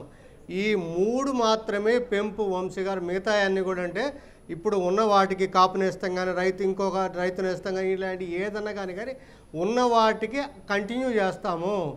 ఈ పథకాలను ఇంకా ముందు కూడా 9 4 ఏళ్లలో కూడా కొనసాగిస్తామని చెప్పి, అంటే ఇప్పుడు 4 విడతలు ఇచ్చామనుకోండి, 8 విడతలు ఇస్తాం. అంటే ఇప్పుడు 4 విడతలు ఇచ్చిన దాన్ని డబల్ చేస్తే రెట్టింపు అయింది. సో ఆ అభిప్రాయాన్ని మేనిఫెస్టోలో కలిగించి ఇప్పుడు 4 విడతల్లో 60,000 ఇస్తే 8 విడతల్లో 1,20,000 ఇస్తామని చెప్పి సో వైఎస్ఆర్ మన రైతు నేస్తాం అంటే కాపు నేస్తాం అని చెప్పని ఆ రకంగా చెప్పి దాన్ని చెప్పడానికి ఇందులో ప్రయత్నించారని మనం చెప్పొచ్చు వంశీ గారు. సో తర్వాత అసలు అభివృద్ధి పరంగా మీకు ఏంటి అని అన్నప్పుడు మౌలిక వసతుల పరంగా ఏమిటి అన్నదానికి సో దీంట్లో మళ్ళీ ఈసారి కూడా ప్రాధాన్యత అనేది కనిపించలేదు. ఒక్కటి మీరు చెప్పినట్టు ఏంటంటే రోడ్ల మరమ్మతులు అభివృద్ధి మీద ప్రత్యేక శ్రద్ధ. వాస్తవంగా ఏంటంటే ఇప్పుడు రోడ్లు నిలువెత్తు గోతులు ఉన్నాయి, అందరూ మొత్తుకుంటుంది, వాడికి మనం చూసాం. సో అలాంటి వాటికి రోడ్ల మరమ్మతు అత్యధిక ప్రాధాన్యత ఇచ్చి దానికి ఇంత అభివృద్ధి చేస్తాం, దీనికి ఇంత కేటాయిస్తాము అని చెప్పి అలా చెప్పకుండా శ్రద్ధ చూపుతాము అన్నారు. అంటే దాని శ్రద్ధ మీనింగ్ అంటే ఏంటి అనేది అది చూడాలి. భోగాపురం ఎయిర్పోర్టు 5 ఏళ్లలో పూర్తి చేసే దాంట్లో భోగాపురం ఎయిర్పోర్ట్ ఉంది. అదేవిధంగా పోలవరం కూడా మీరు చెప్పినట్టుగా డేట్లు మారిందని 5 ఏళ్లలో పూర్తి చేస్తూ ఉన్నారు. అసలు జీవనది అని చెప్పి ఆంధ్రప్రదేశ్కి అలాంటి పోలవరం ప్రాజెక్టు కూడా నిర్దేశిత సమయంలో పూర్తి చేయకుండా సో దాన్ని 5 ఏళ్లలో పూర్తి చేస్తామని ఒక భూముల సర్వే, మెడికల్ కాలేజీలు, తర్వాత షిప్పింగ్లు, పోర్ట్లు ఇలాంటి వాటి గురించి మాత్రం ఎక్కువగా చెప్పడానికి ప్రయత్నించారు వంశీ గారు. మొత్తానికి చెప్పినటువంటి గతంలో అయితే చేసినటువంటి వాటి మీద కూడా పెద్దగా చెప్పలేకపోయారు. ఓకే సురేష్ గారు, అజిత్ గారు ఉన్నారా? వస్తున్నారు. మొత్తానికి 3 అంశాలు ఫైనల్గా. భూములపై రీసర్వే అంటే ఇప్పుడు ల్యాండ్ టైటిలింగ్ యాక్ట్ ఏనండి. ఇప్పుడు ఆ ల్యాండ్ యాడ్ ఉంది. మనం నిన్న చెప్పుకున్నాం కదా, మా తాతగారు మా నాన్నగారు ఇచ్చిన పాస్బుక్ల మీద ల్యాండ్ మీద మీ ఫోటోలు ఏందండి బాబు? తర్వాత ఇప్పుడు స్టూడెంట్స్ కండి ఇది గ్రూప్ 1 గ్రూప్ 2 దాని మీద క్రమం తప్పకుండా ప్రకటన ఇస్తా అన్నారు కానీ ఇప్పుడు గ్రూప్ 1 గ్రూప్ 2 ఏంటి అసలు గ్రూప్ 1లో మొత్తం మాయ జరిగింది, దాని మీద విచారణ జరగాలని చెప్పని హైకోర్టు ఆదేశించింది. ఏం జరిగిందండి గ్రూప్ 1లో? మీ చుట్టాల అబ్బాయి అంటే మీ ఇష్టం వచ్చినట్టు గ్రూప్ 1లో ఇది చేసుకుంటారంటే మరి చదువుకున్నటువంటి పిల్లలందరూ 2 సార్లు కరెక్షన్ 3 సార్లు కరెక్షన్ ఇష్టం. మరి ఏంటది ఏ రకంగా జరిగింది అంటే అసలు అర్హత కలిగినటువంటి వాళ్ళందరినీ పక్కన పెట్టి అర్హత లేనటువంటి వాళ్ళందరికీ గ్రూప్ 1లో ఉద్యోగాలు ఇచ్చే విధంగా స్కామ్ జరిగింది అని అంటే ఏంటి చిన్న విషయమా? ఉరి తీయాలి ఒక్కొక్కరిని. పాపం ఇన్ని సంవత్సరాలు కష్టపడి చదువుకున్నటువంటి విద్యార్థులకి, కష్టపడి రాసినటువంటి వాళ్ళకి, అసలు అర్హత కలిగినటువంటి వాళ్ళు, పాస్ అయినటువంటి వాళ్ళకి పోస్టులు కాకుండా వేరే వాళ్ళకి వాళ్ళ అనుగాయాలకి డబ్బులు తీసుకొని పోస్టులు అమ్ముకునే విధంగా కుట్ర జరిగింది అనేది మాత్రం బయటకు వస్తే, అది కానీ తేలితే ఖచ్చితంగా ఉరి తీయాలి. ఐసి గారు, వంశీ గారు గుడ్ ఈవినింగ్ అండి. మొత్తానికి ఆ 3 అంశాలతో తేలిపోయిందండి. ఒకటి వారు చెప్పినటువంటి దాంట్లో ఒకటి పెన్షనర్స్కి సంబంధించిన దాంట్లో జగన్మోహన్ రెడ్డి గారు 29కి వచ్చేటప్పటికి 3,500 చేస్తున్నారు, చంద్రబాబు నాయుడు గారికి 4,000 అన్నారు. అంటే 30,000 రూపాయలు తేడా వస్తుంది. ఏది ఒక పెన్షనర్కి 30,000 రూపాయలు తేడా వస్తుంది. ఎవరైతే వాలంటీర్స్కి జగన్మోహన్ రెడ్డి గారు 5,000 అన్నారు, చంద్రబాబు నాయుడు గారు 10,000 అన్నారు. అంటే దాదాపు అక్కడ నెలకు 5,000 రూపాయల కాడికి 60 నెలల మీద 3 లక్షల రూపాయలు తేడా వస్తుంది. అట్లాగే రైతులకు సంబంధించి సంవత్సరానికి 20,000 తేడా వస్తుంది. అంటే ప్రతి అంశం చూసినప్పుడు ఎందుకనో వారు అనుకున్నటువంటి దాన్ని అనుకున్న విధంగా రీచ్ చేయటంలో ఎక్కడో ఫెయిల్ అయ్యారా ఏంటి? వంశీ గారు అంటే మనందరికి కూడా గుర్తుండుంటుంది రోసయ్య గారు అప్పట్లో ఏదైనా ఒక మేనిఫెస్టో కానీ ఇలా అంటే చంద్రబాబు నాయుడు గారి మేనిఫెస్టోనో ఏదో వచ్చినప్పుడు రోసయ్య గారు ఆ రోజు ప్రతిపక్ష నాయకుడిగా లేదంటే తర్వాత మళ్ళీ సరే ఆర్థిక మంత్రిగా ఉన్నప్పటికి కూడా ఆయన ఆ మేనిఫెస్టో గురించి ఒక మాట అన్నాడు వంశీ గారు. అది కొన్ని చెప్పలేం కానీ ఆయన భాషలో చాలా బాగుండేది. ఒక ఏనుగు కథ ఒకటి చెప్పేవాడు వంశీ గారు. ఈరోజు వైఎస్ జగన్మోహన్ రెడ్డి గారి మేనిఫెస్టో ఖచ్చితంగా అదే ఉంది. ఎందుకంటే అధికారంలోకి రాకముందే మొత్తం మేనిఫెస్టో అసలు అద్భుతంగా తయారు చేసిన మేనిఫెస్టో ప్రతిపక్ష నేతగా ఈ 5 ఏళ్లలో ఐపాక్ టీములు, మేధో మదనాలు, ఐఏఎస్ ఆఫీసర్లు మొత్తం ఈ 4.5 సంవత్సరాలు జరిగిన ఈ మదనం మొత్తం కూడా ఈ మేనిఫెస్టోలో ఉంటుంది. అందుకే వైఎస్ జగన్మోహన్ రెడ్డి గారు ఏది కూడా వాయిదాలు వేయలేదు వంశీ గారు ఇప్పటివరకు. కానీ మేనిఫెస్టోని మాత్రం 4 సార్లు వాయిదాలు వేశారు. అంటే ఇదేదో చాలా అద్భుతంగా ఉంటుంది. 1, 2 ఏదైనా ఒక 2 మాటలు ఈ మేనిఫెస్టో అసలు ఆంధ్రప్రదేశ్ మొత్తం మారుమోగిపోతాయని అందరూ కూడా ఊహించారు వంశీ గారు. కానీ ఈరోజు నిజంగా ఊరించి ఉసూరు మనిపించారని అనేది కనిపించింది వంశీ గారు. దాంతోపాటు మీరు అన్నట్లుగా అవ్వాతాతలకి ఇప్పుడు 4 ఏళ్ళు 3,000 వేస్తారంట వంశీ గారు. లాస్ట్ 2 ఏళ్ళు 2 దఫాలుగా 250 పెంచుతారంట. అక్కడ 4,000 అట్లాంటప్పుడు లబ్ధిదారులకు 60,000 తేడా వచ్చింది. ఒక రకంగా 60,000 బెనిఫిట్ అయితే టీడీపీ వలన. అసలు అవ్వాతాతలు 75 ఏళ్ళోళ్ళు వంశీ గారు, లేదంటే 77 ఏళ్ళోళ్ళు. వాళ్ళు 4 ఏళ్ళు వెయిట్ చేసినాక అందులో మనకు తెలుసు, దాని గురించి మనం ఎక్కువ మాట్లాడుకోకూడదు. వయసు మీరి నాకు ఎంతమంది ఉంటారు, ఆ 4వ సంవత్సరానికి ఎంతమంది వస్తారని అనేది అది కూడా ఉంటది కదా వంశీ గారు. అదొకటి. తర్వాత రైతులకు సంబంధించి అంతే, రుణమాఫీ అని అనేది ఎక్కడా కూడా లేదు. దానికి సంబంధించి కూడా రైతు భరోసా కూడా చంద్రబాబు నాయుడు గారిదే. దాంతోపాటు మహిళలకు సంబంధించి కూడా అదేవిధంగా ఈ ఆసరా, అదేవిధంగా వీటికి సంబంధించి కూడా ఎక్కడ పెద్ద ఈవెన్ కాపు నేస్తంలో కూడా మోసమే వంశీ గారు. అంటే మోసం అంటే సేమ్ ఇలానే 4 దఫాలుగా అది ఎప్పుడో పెంచుతారు. అంటే ఎక్కడా కూడా అది ఎందుకో ఈసారి చాలా కొసరినట్టు కూడా అనిపించట్లేదు. దాంతోపాటు ఆంధ్రప్రదేశ్ ఈసారన్నా ఖచ్చితంగా సంక్షేమం అని వైఎస్ జగన్మోహన్ రెడ్డి గారు, సంక్షేమం అందరూ ఆహ్వానిస్తారు వంశీ గారు. అభివృద్ధి లేదు అని అనేది వైఎస్ జగన్మోహన్ రెడ్డి గారికి అభివృద్ధి లేని పాలన అనేది ఒక ఎగ్జాంపుల్ గా చెప్తున్నారు దేశమంతా. అంటే జగన్మోహన్ రెడ్డి గారేమో ఈ రోజు మొత్తం అసలు ఇచ్చిన మాట నిలబెట్టుకున్న వాళ్ళలో దేశంలో ఈ 58 ఏళ్లలో 60 ఏళ్లలో మనమే ఫస్ట్ అని అన్నారు కదా. కానీ అభివృద్ధి లేకుంటే ఒక అభివృద్ధి చెందిన రాష్ట్రం ఎలా ఉంటుంది అనేది ఎగ్జాంపుల్ గా చూపిస్తుంటే అభివృద్ధికి సంబంధించి కూడా కొసరే వంశీ గారు ఎక్కడ ఒక మంచి అంటే ఇండస్ట్రియల్స్ పరిశ్రమలకు సంబంధించి ప్రోత్సాహకాలు కానీ లేదా వస్తే యువతకి ఉపాధి కోసం ఇవి చేస్తామని చెప్పి ఎక్కడా లేదు. ఏదో స్కిల్ డెవలప్మెంట్ ఇన్స్టిట్యూట్స్ అన్నారు, ఒక స్కిల్ డెవలప్మెంట్ యూనివర్సిటీ అన్నారు, కానీ ఎక్కడ అభివృద్ధి కానీ ఇన్ఫ్రాస్ట్రక్చర్ కానీ. ఎందుకంటే ప్రపంచం అంతా గారు 5 అంశాలు చెప్పండి. ఒకటి, మీరు సిపిఎస్ రద్దు అన్నారు, చేశారా? లేదు లేదు లిక్కర్ బ్యాన్ అన్నారు, మద్యం నిషేధం అసలు అన్నారు. మద్యంతోటే ప్రభుత్వం అడగండి, మేము నడిచింది అడుగుతాం వంశీ చెప్పండి అండి, గారు. మేము అడుగుతాం Yes, చెప్పండి. చెప్పండి. సిపిఎస్ రద్దు అన్నారు, చేశారా? లేదు వంశీ గారు, మద్య ఇప్పుడు నిషేధం అన్నారు, చేయబోరు. మద్య నిషేధం అన్నారు, చేశారా? అసలు ప్రభుత్వానికి ఇంధనమే మద్యం వంశీ అసలు ఇప్పుడు గారు. దాన్ని మళ్ళీ ఏం చేశారు? ఇక దాని గురించి అసలు ప్రస్తావనే లేకుండా చేశారు. లే- అమరావతి రాజధాని అన్నారు, అసలు రాజధానే లేకుండా చేశారు కదా ఆంధ్రప్రదేశ్ రాష్ట్రానికి. చేశారు. పోలవరం ఇప్పుడు 2021లో పూర్తి అన్నారు, అసలు దానికి ఇది లేకుండా చేశారు కదా. జాబ్ క్యాలెండర్ అన్నారు, అసలు లేకుండా చేశారు కదా. కరెంట్ ఛార్జీలు తగ్గిస్తా ఉన్నారు, బాది పారేశారు. బొచ్చు ఛార్జీలు తగ్గిస్తా ఉన్నారు, బాది పారేశారు. లేదు. పెట్రోల్ డీజిల్ ఛార్జీలు తగ్గిస్తా ఉన్నారు, బాది పారేశారు. దేశంలోనే ఎక్కువ రేట్లు. మరి ఎక్కడ ఏ రకంగా ఏ విధంగా అంటే ఆ, అంటే నాకు అర్థం కాదు అజిత్ గారు. అసలు మొత్తం ఈ మేనిఫెస్టోని అసలు పవిత్ర గ్రంథము లేదా పవిత్రమైనటువంటిది అంటారు. నాకు అర్థం కాదు అసలు ఈ మేనిఫెస్టో విషయంలో జగన్మోహన్ రెడ్డి గారు కానీ లేదా చంద్రబాబు నాయుడు గారు ఎవరైనా కానీ ఏ పార్టీ అయినా కానీ మన దగ్గర నుంచి వసూలు చేసిన పన్నుల రూపంలో వచ్చిన డబ్బులతోటి లేదా అప్పులు చేసిన డబ్బులతోటి ఇస్తున్నారు. కానీ ఏమన్నా జగన్మోహన్ రెడ్డి గారికి సంబంధించి ఆ 43,000 కోట్లు లేకపోతే మొన్న 9,100 కోట్లు 1,000 కోట్లు ఉన్నాయి కదా, వాటిలో నుంచి ఏమి మనకేం తెచ్చి పెట్టలేరు కదండి. అవును. పెడతారా? పెట్టరు వంశీ గారు. మరి ఏందండి వీళ్ళు మన డబ్బులు మనకిస్తా ఇప్పుడు ఇక్కడ అవ్వాతాతలు ఓట్లు వేయాలంటే వంశీ గారు 4.5 సంవత్సరాల తర్వాత వచ్చే 500 చూసి వాళ్ళు ఇప్పుడు ఓట్లు వేయాలి. రేపు వచ్చే 4,000 వదిలిపెట్టి 4,000 ఇవన్నీ వదిలిపెట్టి 4-5 ఏళ్ల తర్వాత 2 సార్లుగా వచ్చే 250కి ఇప్పుడు అవ్వాతాతలు ఓట్లు వేయాలి వంశీ గారు. చిచి పాపం చివరిగా వైసీపీలో ఉన్నటువంటి వాళ్ళు కూడా మెసేజ్ పెడుతున్నారు, ఇదేందండి ఈ మేనిఫెస్టో ఏది మమ్మల్ని కొంప ముంచేశారు, ఏదో ప్రకంపనలు సృష్టిస్తారనుకున్నాము, చివరికి అసలు మొత్తం ఏదో ట్రాప్లో పడిపోయి ఎక్కడో ఏదో జరిగిపోయింది, మా జగన్మోహన్ రెడ్డి గారు చుట్టూతున్న వాళ్ళే మా జగన్మోహన్ రెడ్డి గారిని ముంచాలని చెప్పి చూస్తున్నారు, ఇదంతా కుట్ర జరిగిందని చెప్పని మళ్ళీ అని చెప్పి వాళ్ళే చెబుతున్నారు, వాళ్ళే ఫీల్ అవుతున్నారు. ఇదేంటి అసలు ఈ మేనిఫెస్టో ఏంది కథ ఏంది, ఆయన 4,000 ఇస్తాడు అంటే 5,000 ఇస్తాడని అనుకున్నాము, కనీసం అది కూడా లేకుండా చేశారు, చివరికి ఇదంతా కావాలనేది కుట్ర జరిగిందని చెప్పని వాళ్ళే తీవ్రంగా అసంతృప్తి వ్యక్తం చేస్తున్నారు. చాలా సీట్లు ఈ దెబ్బతోటి టిష్ అనే పరిస్థితి ఏర్పడింది. విపక్షాలు కుట్ర అంటారా? చంద్రబాబు నాయుడు గారు ఏమన్నా ఆ మేనిఫెస్టో తయారు చేసే విషయంలో ఆ ఐపాక్ వాళ్ళని లేకపోతే ఎవరైతే ప్రభుత్వ ముఖ్య సలహాదారులందరినీ చంద్రబాబు నాయుడు గారు మాట్లాడి మీరు ఇలా ఇవ్వండి అని చెప్పి అలా ఇప్పించి అని కుట్ర చేశారు ఎవరని చెప్పి ఆలోచించాలి. ఇప్పుడు ఈ జనరల్గా ఏంటంటే మేనిఫెస్టో అనేటువంటిది కష్టపడి ఎవరైతే సంపాదించి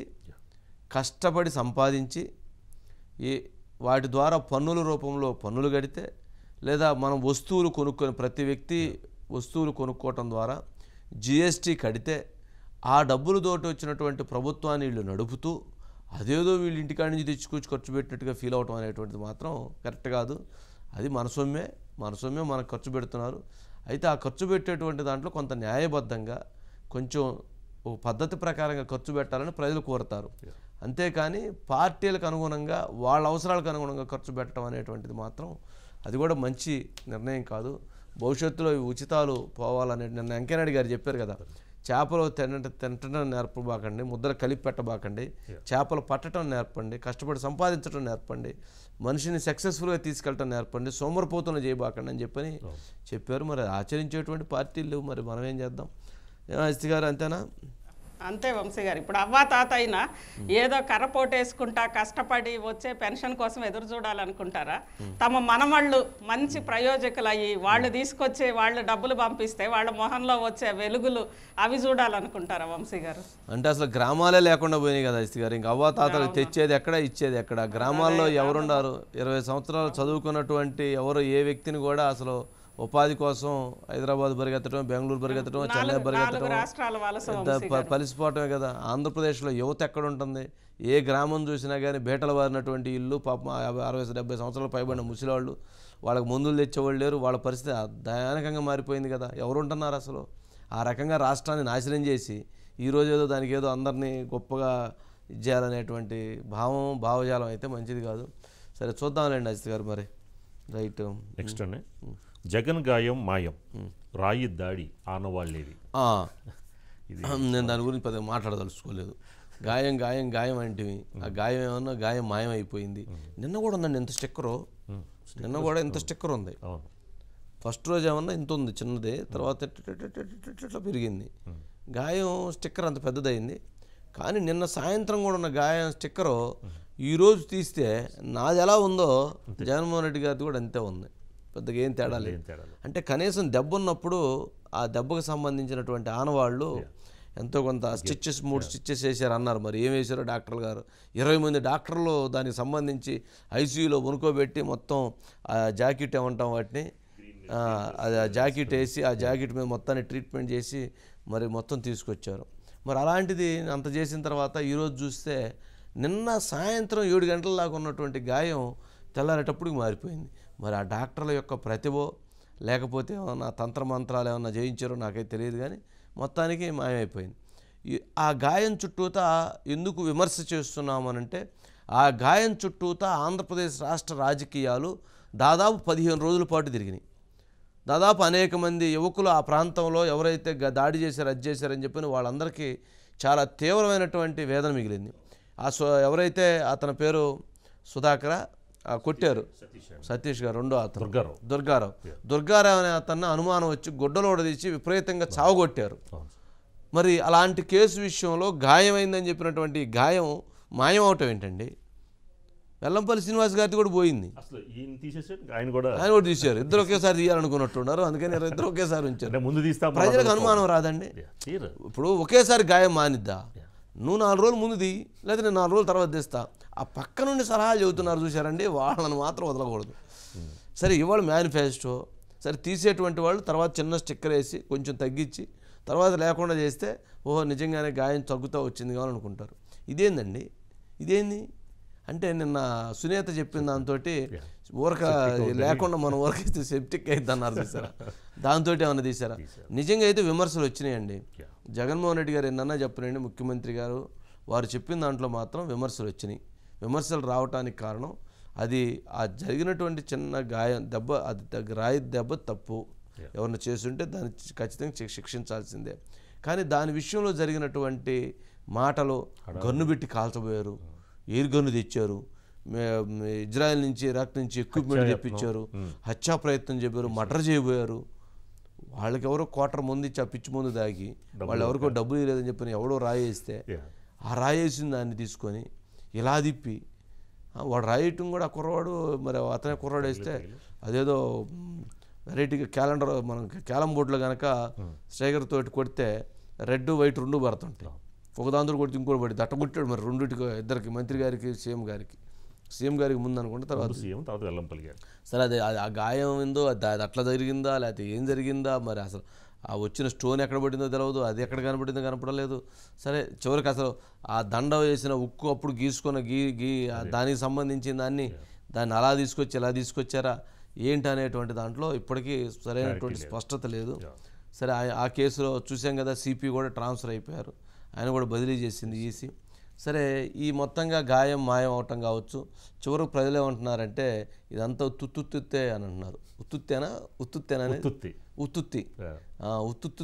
అంటున్నారు. ఇది ఉత్తుత్తి వారం అంటే నిజం కాదు, ఉత్తుత్తి వారం అంటే దెబ్బ ఉత్తుత్తి వారం గాయం అనే దాని మీద కామెంట్స్ కింద నడుపుతూ ఉన్నారు. మరి అలాంటి ఇది మొత్తానికి జరిగినట్టుంది. కానీ దీని మీద ప్రజలు మాత్రం చాలా ముఖ్యమంత్రి గారి మీద ఉన్నటువంటి ఒక గౌరవభావం తగ్గించుకున్నారు. దీని మీద ఇన్ని రోజులు అలా నడపకుండా ఉండాల్సిందే. సరే 2వ రోజు 3వ రోజు చిన్నపాటి గాయం అన్నప్పుడే తీసుకున్నట్లయితే సరిపోయేది. అంతా అయిపోయిన తర్వాత సింపతి గెయిన్ చేయాలనుకోవటం మామూలుగా ఆయనకి దెబ్బ తగిలిందంటే ఎవరైనా బాధపడతారు, ఎవరైనా దాని మీద ఖండిస్తారు, దాని మీద నో ఇష్యూ. అంటే ప్రజల్లో తిరిగినంతసేపు దాన్ని అది అలా కనపడాలి అని చెప్పని ఎస్టాబ్లిష్ చేసేటువంటి ప్రయత్నం చేశారనే దాని మీద మాత్రం బాగా విమర్శలు వస్తున్నాయి. దాని మీద లోకేష్ కూడా ట్వీట్ చేశాడు, చంద్రబాబు నాయుడు గారు మాట్లాడారు. చంద్రబాబు నాయుడు గారితో మాట్లాడినట్టున్నారు, ఒకసారి బయట ప్లీజ్. నిద్ర రావడం లేదు. ఈ రోజు మీటింగ్ లో కూడా చూసుంటారు, మనిషిలో ముందు అనుకున్నాడు గులకరాయి పెట్టి డ్రామా ఆడి ఎన్నికలయ్యే వరకు బ్యాండేజ్ తిరిగిదాం అనుకున్నాడు. ఇప్పుడు అందరూ బ్యాండేజ్ పెట్టుకునే పరిస్థితికి వచ్చారు. ఆ దెబ్బతో బ్యాండేజ్ తీసేశాడు, డ్రామా బయటపడిపోయింది. గాయం కనపడింది తమ్ముళ్ళో మీకు. బాబాయిని గొడ్డలతో లేపేస్తారు, నారాసుర రక్త చరిత్ర అంటారు. గులకరాయి డ్రామా ఆడతారు, నేనే గులకరాయితో కనపడిని గులకరాయితో హత్యా ప్రయత్నం చేశానంటారు. 3వది కోడి కత్తితో డ్రామా ఆడతారు, నేనే ఆ కోడి కత్తి తీసి గుచ్చానంటారు. నాయుడు గారు మాత్రం చాలా క్లియర్గా ఆయన దొరికినాయి పాయింట్స్. మరి అది అంతే కదా. వైఎస్ వివేక కేసులో నారాసు రక్త చరిత్ర అని రాశారు కదా. గులకరాయి దాడి చంద్రబాబు నాయుడు గారు చేయించారు. నేను గులకరాయి అనలే, రాయితోటి చంద్రబాబు నాయుడు గారు దాడి చేయించారు అన్నారు, కరెంటు తీయించారు అన్నారు కదా. మరి ఎన్ని విమర్శలు అలాంటివి చేసినప్పుడు వైసీపీ దానికి బాధ్యత తీసుకోవాల్సిందే. మరి నిజంగా గాయం తగిలితే ఆ రోజు ఉంది చిన్న గాయం అయితే, బట్ ఏదైనా ఆ చిన్న గాయానికి 2-3 రోజులకు 4 రోజులకు 5 రోజులకు పోతుంది. 15 రోజుల పాటు ఆ స్టిక్కర్ వేసి ఉండటం ఏంటండి? ఏదైనా కొద్దిగా ఆలోచించొద్దు. ఎటువంటి నెగిటివ్నెస్ వచ్చింది ప్రజల్లో అని, ప్రజలు ఎలా దాన్ని చూస్తారనేటువంటిది అర్థం చేసుకోవద్దు. అంటే జనాన్ని మరీ అంత అమాయకులు చేయాలనుకుంటే ఎట్లా? అది కరెక్ట్ కాదు. మధు అన్నారు సార్. మధు ఏంది గాయం మీద నీ ఇన్వెస్టిగేషన్ ఏంది? కొన్ని మనము కళ్ళారా చూసినప్పుడు నమ్మబుద్ధి కాదు, అంటే ఇది నమ్మాలా వద్దా అనేటటువంటి డౌట్ ఉంటుంది. పాట పాడతావే కానీ కొన్ని నమ్మాలి సార్, అంతే. ఇంకా అందులో ఎటువంటి డౌట్ లేదు. అంటే ఇంకా నమ్మలేము, నమ్మసక్యం కాకపోయినప్పటికీ కూడా నమ్మాల్సిందే. కొన్ని మెడికల్ మిరాకిల్స్ ఉంటాయి సార్. ఆ మెడికల్ మిరాకిల్స్ ఇలా ఇప్పుడు జగన్ కి సంబంధించినటువంటి ఈ వ్యవహారంలో నిజంగానే వాట్ ఏ మెడికల్ మిరాకిల్ అనక తప్పదు. ఎందుకు అంటే అప్పుడు నిన్నటి వరకు ఉన్నటువంటి ఆ ప్యాచ్ ఏదైతే ఉందో దానికి సంబంధించి తీసేసేసరికి టోటల్ గా కూడా ఇక్కడి నుంచి ఇక్కడి వరకు కూడా నార్మల్ గానే ఉంది. ఎక్కడైనా ఒక గాయం అయితే, తలకు కానీ చేతికి కానీ మొక్కలకు కానీ గాయం అయితే డెఫినెట్ గా ఆ గాయానికి సంబంధించినటువంటి అక్కడ ఒక మార్క్ అయితే ఖచ్చితంగా కనబడుతుంది సార్. అందులో ఎటువంటి డౌట్ లేదు. ఎంత పెద్ద డాక్టర్ దానికి ఆపరేషన్ చేసినా ఏం చేసినా సరే కనబడుతుంది. అయితే ఆ మెడిసిన్ ఏం మెడిసిన్ అంటే షర్మిల మాటల తూటాల నుంచి వచ్చినటువంటి ఇంజెక్షన్ రూపంలో ఉన్నటువంటి ఇంజెక్షనా, లేకపోతే సునీత పెట్టినటువంటి ప్రెస్ మీట్ ఏదైతే ఉందో ఆ ప్రెస్ మీట్ లో వదిలినటువంటి మాటల మందుల అనేది ఇప్పుడు తెలియాల్సి ఉంది సార్. సో మొత్తానికి అయితే మాత్రము ఈరోజు మొత్తం మీడియాకి సంబంధించి ఆయన మాట్లాడినటువంటి ప్రెజెంటేషన్ ఏదైతే ఉందో ఆ ప్రెజెంటేషన్ లో ఎక్కడా కూడా గాయం తగిలింది, జగన్మోహన్ రెడ్డికి రాయి విసిరితే 3 కుట్లు పడ్డాయి, ఆ 3 కుట్లు పడిన తర్వాత ఆయన అక్కడ ఒక ప్యాచ్ చేసుకున్నాడు, మెడిసిన్ తీసుకున్నాడు, 2 రోజుల పాటు ట్రీట్మెంట్ కూడా జరిగింది అనే విధంగా ఎక్కడా కూడా కనిపించలేదు. మరి గాయం నిజమేనా? గాయం ఎలా అయ్యింది? గాయం మాయం అయిపోవడానికి రీజన్స్ ఏంటి అనేది కూడా, ఎందుకంటే ఎన్నికల్లో అంటే గాయము తగిలిన మాట వాస్తవం. ఎందుకంటే ఆ రోజు చిన్న గాయం అయితే అయింది, అది చిన్న గీతలా కనిపించింది. కాకపోతే దాని మీద వేసినటువంటి స్టిక్కర్ ఏదైతే ఉందో ఆ సైజు రోజు రోజుకు పెరుగుతూ పెద్దదయింది. దాని మీద ఒక 20 మంది డాక్టర్లు పెద్ద ఆపరేషన్ చేశారు. ఓటీ థియేటర్లో పనుకోబెట్టి వాళ్ళు సెల్ఫీ దిగి, వాళ్ళ గ్రూప్ ఫోటో దిగి, దాని మీద ఏది ఒక మనం కనుక ఒక పెద్ద ఆపరేషన్స్ ఏదైనా గ్రాండ్ సెక్స్ అయితే ఏది గుండెలు తీసి గుండెలు పెడితేనో, లేకపోతే ఇట్లాంటి ఆపరేషన్ జరిగిన తర్వాత పెద్ద ఆపరేషన్, మిరాకిల్ ఆపరేషన్ జరిగిన తర్వాత 20 మంది డాక్టర్ల బృందం నుంచొని ఆ మధ్యలో మనిషిని కూర్చోబెట్టుకుని ఫోటో తీస్తారనమాట. ఎస్ మేము పెద్ద గ్రాండ్ సక్సెస్ ఇది చేయగలిగాము, ఆపరేషన్స్ చేయగలిగాము అని చెప్పని. అలాంటిది నేను జగన్మోహన్ రెడ్డి గారిని కూర్చోబెట్టుకుని పెద్ద దాని మీద ఫోటో దిగి బయటకు వదిలేరు. కనీసం దాని నుంచి బయటకు వచ్చిన తర్వాత కాస్త అవన్నీ తీసిన తర్వాత దిగాల్సింది ఫోటో. అలా కాకుండా దిగారు. దిగిన తర్వాత ఆ సైజు ఏమైనా రోజు పెరిగింది. వెల్లంపల్లి శ్రీనివాస్ గారిది కూడా రోజుకు పెరిగింది. మరి ఇద్దరు కూడా ఒకేసారి 15 రోజుల తర్వాత ఇద్దరు ఒకేసారి తీసేశారు. తీసేసిన తర్వాత ఎక్కడ ఏమీ కనపట్టలేదు. నా నుదురు ఎలా ఉందో, మీ నుదురు ఎలా ఉందో, మధు నుదురు ఎలా ఉందో, జగన్మోహన్ రెడ్డి గారి నుదురు కూడా అలాగే ఉంది. జనరల్గా దాన్ని ఏదన్నా ఒక 4-5 రోజులు పోయిన తర్వాత అది చిన్నది సైజు తగ్గించుకుంటూ వస్తే బండి, అంటే పుండు ఎక్కడైనా పెరిగిద్దని అనుకోరు కదా, తగ్గిద్ది అనుకుంటారు. కానీ ముఖ్యమంత్రి గారు పెరిగిందా అనే విధంగా అనుమానాలు జరిగే విధంగా అది ఏందో అలా చేశారు. జనాన్ని అది నమ్మల, ప్రజలు నమ్మల. అసలు రాయో లేకపోతే ఏదైనా దాడినే ప్రజలు ఎక్కువగా విశ్వసించాల. అదేదో జరిగింది ఇన్సిడెంట్ అనే దాని మీద ఉన్నారు. అది ఏదైనా ఉక్కేదైనా పొడుచుకుందా, లేకపోతే ఎవరన్నా ఆగతా ఎవరన్నా రాయేశారని అనుకున్నారు తప్ప దాని మీద ఆయన మీద ఏదో పెద్దగా చేయాలనే కుట్రతో చేశారనే భావన ఎక్కడా కూడా ఎక్స్ప్రెస్. అందుకే నెగిటివ్ అయింది అది. ఎమ్మటే అది జరగగానే అది అసలు కోడికత్తి డ్రామానా, వైఎస్ వివేక డ్రామానా, లేకపోతే ఏంటి అనే దాని మీద చాలా విమర్శలు వచ్చినాయి. దాంతో అక్కడే గ్రాఫ్ దెబ్బతింది. ఓకే మధు, అంతేనా? 3 కుట్లు పడినటువంటి, అంటే 15 రోజుల్లోనే 3 కుట్లు మాయమైపోయాయి అంటే ఖచ్చితంగా సార్ వాళ్ళ చాలా మంది కూడా అదే విధంగా గాయాలు పాలైన వాళ్ళు చాలా మంది ఉన్నారు కదా సార్.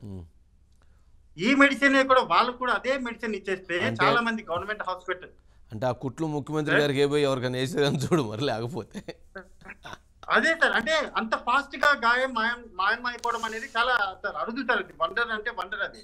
సో చాలా మంది కూడా యాక్సిడెంట్ అయ్యి ఇప్పటికీ హాస్పిటల్స్ లో, గవర్నమెంట్ హాస్పిటల్స్ ఏదైతే ఉందో, ఏదైతే జగన్ గవర్నమెంట్ చెప్తుంది పేదల ప్రభుత్వం అని, అదే గవర్నమెంట్ హాస్పిటల్ చాలా మంది కూడా ఇంకా గాయాలు మానక ఇబ్బంది పడుతున్నారు కదా. మరి ఇదే ట్రీట్మెంట్ వాళ్ళు కూడా మనకంటే దీని మీద ప్రజలకు చాలా క్లారిటీ ఉందిలే మధు. కానీ చూద్దాం మరి, చాలా స్పష్టత వచ్చింది ప్రజలకి. చాలా ఇదేంట్రా బాబు, ఇదేంది ఒక్కసారికి గాయమైంది, ఇదేంది అసలు ఏదో ఉందనుకున్నారు పాపం. బూమ్రాంగ్ అయింది. సరే, ఓకే, రైట్. నెక్స్ట్ అండి, రంగంలోకి లోకేష్, హలో ఏపీ టార్గెట్ ఏంటి? అనిల్, హలో లోకేష్ అని, హలో లోకేష్ యువగళం కాన్సెప్ట్ ఎలా అయితే సక్సెస్ అయిందో దాని నుంచి ఒక 1 వీక్ ఒక బిగ్ క్యాంపెయిన్ చేయాలనే దాంట్లో లోకేష్ రంగంలో దిగుతున్నాడు. అదేంటి హలో ఏపీ అంటే, ఆల్రెడీ ఇప్పటికే hello AP by by YCP అని చెప్పని పవన్ కళ్యాణ్ గారు ఒక స్లోగన్ తీసుకున్నారు. అది సూపర్ హిట్ అయింది. అది బాగా విపరీతంగా అందరూ దాన్ని ఇది చేస్తున్నారు. అయితే యువగళం ఒక భారీ సక్సెస్ మనం చూసినట్లయితే, యువగళం అది లొకేషన్ ఒక్కసారిగా అట్లా మిరాకిల్గా లీడర్ని చేసేసింది. అయితే యువగళం తర్వాత తను పార్టీ బ్యాక్ అండ్ వ్యూహాలని ప్రతి వ్యూహాలను చేయటంలో తను నిమగ్నం అయిపోయి ఉన్నారు. పార్టీకి సంబంధించి ఈరోజు చంద్రబాబు నాయుడు గారు తిరుగుతున్నా, లేకపోతే మిగిలినటువంటి వాళ్ళందరూ తిరుగుతున్నా కానీ ఈ వెనక ఉండి పార్టీకి సంబంధించినటువంటి ఆర్థిక వ్యవహారాలని, పార్టీకి సంబంధించినటువంటి కార్యాచరణని, పార్టీకి సంబంధించినటువంటి మేనిఫెస్టోని, అట్లాగే పార్టీకి సంబంధించి 3 పార్టీలకు సంబంధించినటువంటి సమన్వయ వ్యూహాలని, ప్రతి వ్యూహాలని, అట్లాగే ఎవరైతే అభ్యర్థులకు సంబంధించినటువంటి లోపాలని వాటిని సమీక్షించటం, వాళ్ళకి గైడ్ చేయటం, లేదా అక్కడ ఉన్నటువంటి నాయకులను పార్టీలోకి వచ్చేటువంటి వాళ్ళని జాయిన్ చేసుకోవటం, ఆర్థిక వ్యవహారాల రూపకల్పన చేయటం, ఇవన్నీ కూడా ప్రస్తుతం తను టాస్క్ తీసుకొని తను చేస్తూ ఉన్నాడు. అయితే ఇప్పుడు ఎన్నికలు ఇంకా 15 రోజులకు వచ్చేసినాయి. ఇప్పుడు వ్యూహాన్ని మార్చాలి. వ్యూహాన్ని ఎలా మార్చాలి? వ్యూహానికి సంబంధించినటువంటి ఒక సౌండ్ చేయాలి అని అంటే, తన ఏదైతే తను సక్సెస్ చేశాడో యువగళాన్ని, ఆ యువగళం ఫ్రూట్స్ని లేదా ఆ యువగళం సక్సెస్ని ప్రజలకి ఒక సౌండ్ చేయటం ద్వారా పార్టీ వైపు టర్న్ చెప్పుకోవటం, కూటమి వైపు టర్న్ తిప్పటం. దానికోసం యువగళం హలో ఏపీ అనేటువంటి ఒక స్లోగాన్కి శ్రీకారం చుట్టినట్టున్నారు. ఇది 1 వీక్ పాటు ఇది జరగబోతుంది అనేటువంటిది, ఇది నెల్లూరు సెంట్రిక్గా స్టార్ట్ కాబోతుంది అనేటువంటిది ఇప్పుడు మన వరకు మనకు అందుతున్నటువంటి సమాచారం. ఒక 20,000 మందితో, ఒక యూత్తో దీన్ని ఒక సౌండ్ చేయాలి, ఒక పాజిటివ్ ఒక వైబ్రేషన్ క్రియేట్ చేయాలనే దాంట్లో ఎక్కువగా థింక్ చేస్తున్నారు. బట్ ఇది కొంచెం ఎవరైతే లోకేష్ గారు వ్యూహకర్తలు ఉంటారు అక్కడ, వాళ్ళ వ్యూహకర్తల సలహాలు సూచనలతో పాటు పార్టీలో ఆయనంటే ప్రేమతో కాస్త థింక్ చేసేటువంటి వాళ్ళ ఆలోచనలు కూడా తీసుకుంటే దాన్ని ఒక ఈజీగా రీచ్ అవ్వటానికి బాగుండిద్ది.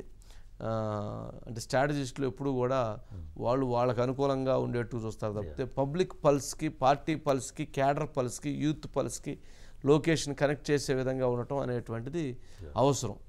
మరి దానికి చూడాలి. అనిల్, ఒకసారి బైట్స్ ఉన్నట్లున్నాయి కదా, బైట్స్ ఏమైనా ఉన్నాయా? Bytes. Hello AP, hello AP, hello AP, bye bye YCP. Hello Andhra, hello Andhra, hello Andhra, bye bye Jagan, bye bye Jagan, bye. Hello AP, bye bye Jagan. Hello AP, hello AP, hello AP.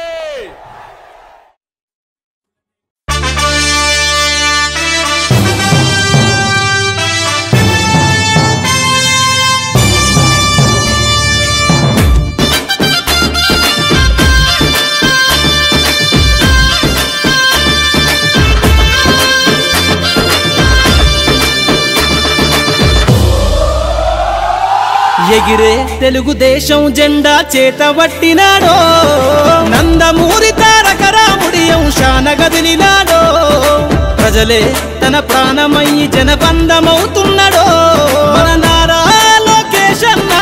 కదిలి వస్తున్నాడో ఎగిరే తెలుగుదేశం జెండా చేతబట్టినాడో నందమూరి తారక రాముడి అంశాన కదిలినాడో ప్రజలే తన ప్రాణమయ్యి జనబంధమవుతున్నాడో మన నారా లోకేష్ అన్న కదిలి వస్తున్నాడో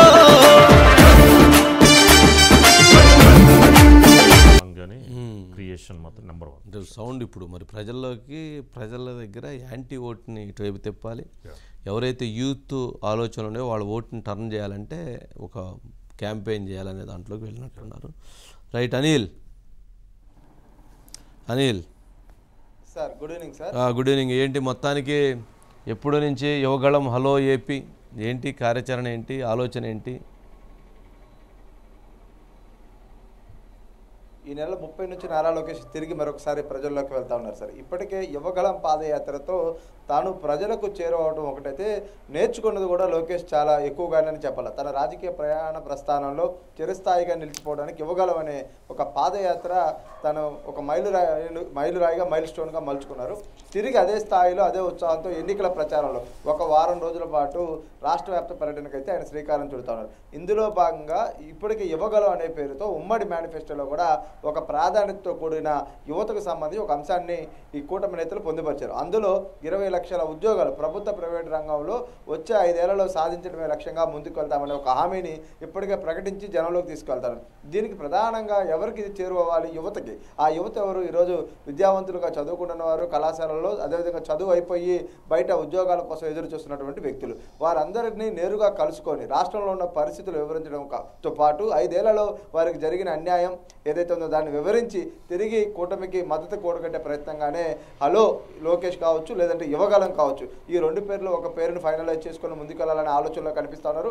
యువగళం పాదయాత్రలోనే హలో లోకేష్ అనే కార్యక్రమానికి కూడా లోకేష్ గతంలోనే నాంది పలికి ఏదైతే వివిధ వర్గాలతో కూడా ఆ కార్యక్రమాన్ని ఆయన చేపట్టిన పరిస్థితి సార్. అప్పుడు అపురూప స్పందన, అనూహ్య స్పందన కనిపించింది యువత నుంచి. అయితే అదే తరహాలో మొత్తం రాష్ట్రంలో 7 ప్రాంతాలలో 7 పట్టణాల్లో కూడా ఈ కార్యక్రమాన్ని నిర్వహించాలి రాబోయే వారం రోజుల పాటని కూడా ప్రాథమికంగా నిర్ణయించారు. కార్యక్రమానికి సంబంధించిన రూపకల్పన కూడా జరిగింది.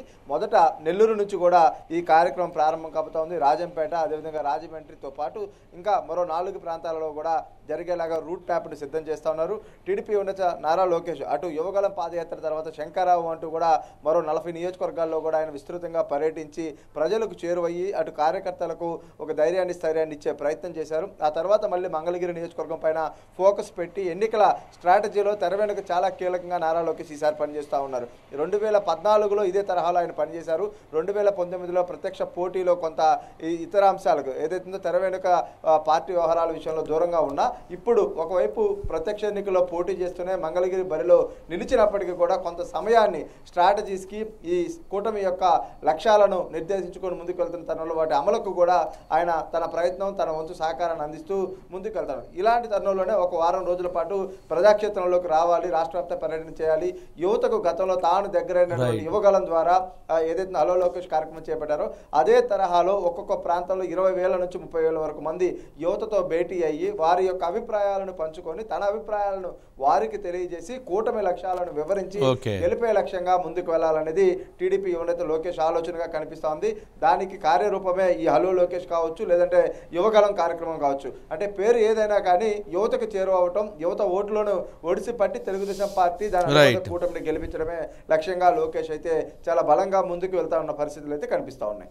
రైట్. అంటే ఇప్పుడే ఒకటి ట్వీట్ చేసినట్టున్నారు. అది మేనిఫెస్టో కాదు, జగన్మోహన్ రెడ్డి గారు ఈరోజు రిలీజ్ చేసింది అది మేనిఫెస్టో కాదు, అది జగన్మోహన్ రెడ్డి గారి రాజీనామా లేఖ అని ఒక ట్వీట్ చేసినట్టున్నారు. మొత్తానికి మేనిఫెస్టో చూశాక ఎన్నికల ముందు ఆయనే రాజీనామా లేఖలా ఉందని టీడీపీ ప్రధాన కార్యదర్శి నారా లోకేష్ ఎద్దేవా చేశారని చెప్తున్నారు. 200 రూపాయల పెన్షన్ను 2,000 చేసిన చంద్రబాబు నాయుడు గారు జగన్ 5 ఏళ్లలో 500 పెంచుతానని మేనిఫెస్టోలో ప్రకటించడం ఆయన దివాలా కోరుతానని నిదర్శనం అని చెప్పని కొన్ని కామెంట్స్ చేసినట్టున్నారు. మొత్తానికి ఆ మేనిఫెస్టో నిజంగానే డమాల్ అంది. డుస్సు డమాల్ అంటామా లేకపోతే డమాల్ అంటాం, కానీ మొత్తానికి అయితే డమాల్ అంది. అనుకున్నంత సక్సెస్ కాల. మరి వాళ్ళు మరి పెద్ద వ్యూహకర్తలే ఉన్నారు కదా మరి అక్కడ. Right Anil, right, thank you. Next అండి, పెన్షన్లు ఇంటింటికి ఇవ్వండి, అమలుకు సిఎస్ సిద్ధమా? ఈసీ మొత్తానికి ఉత్తర్వులు సిఎస్కి రాసిందండి.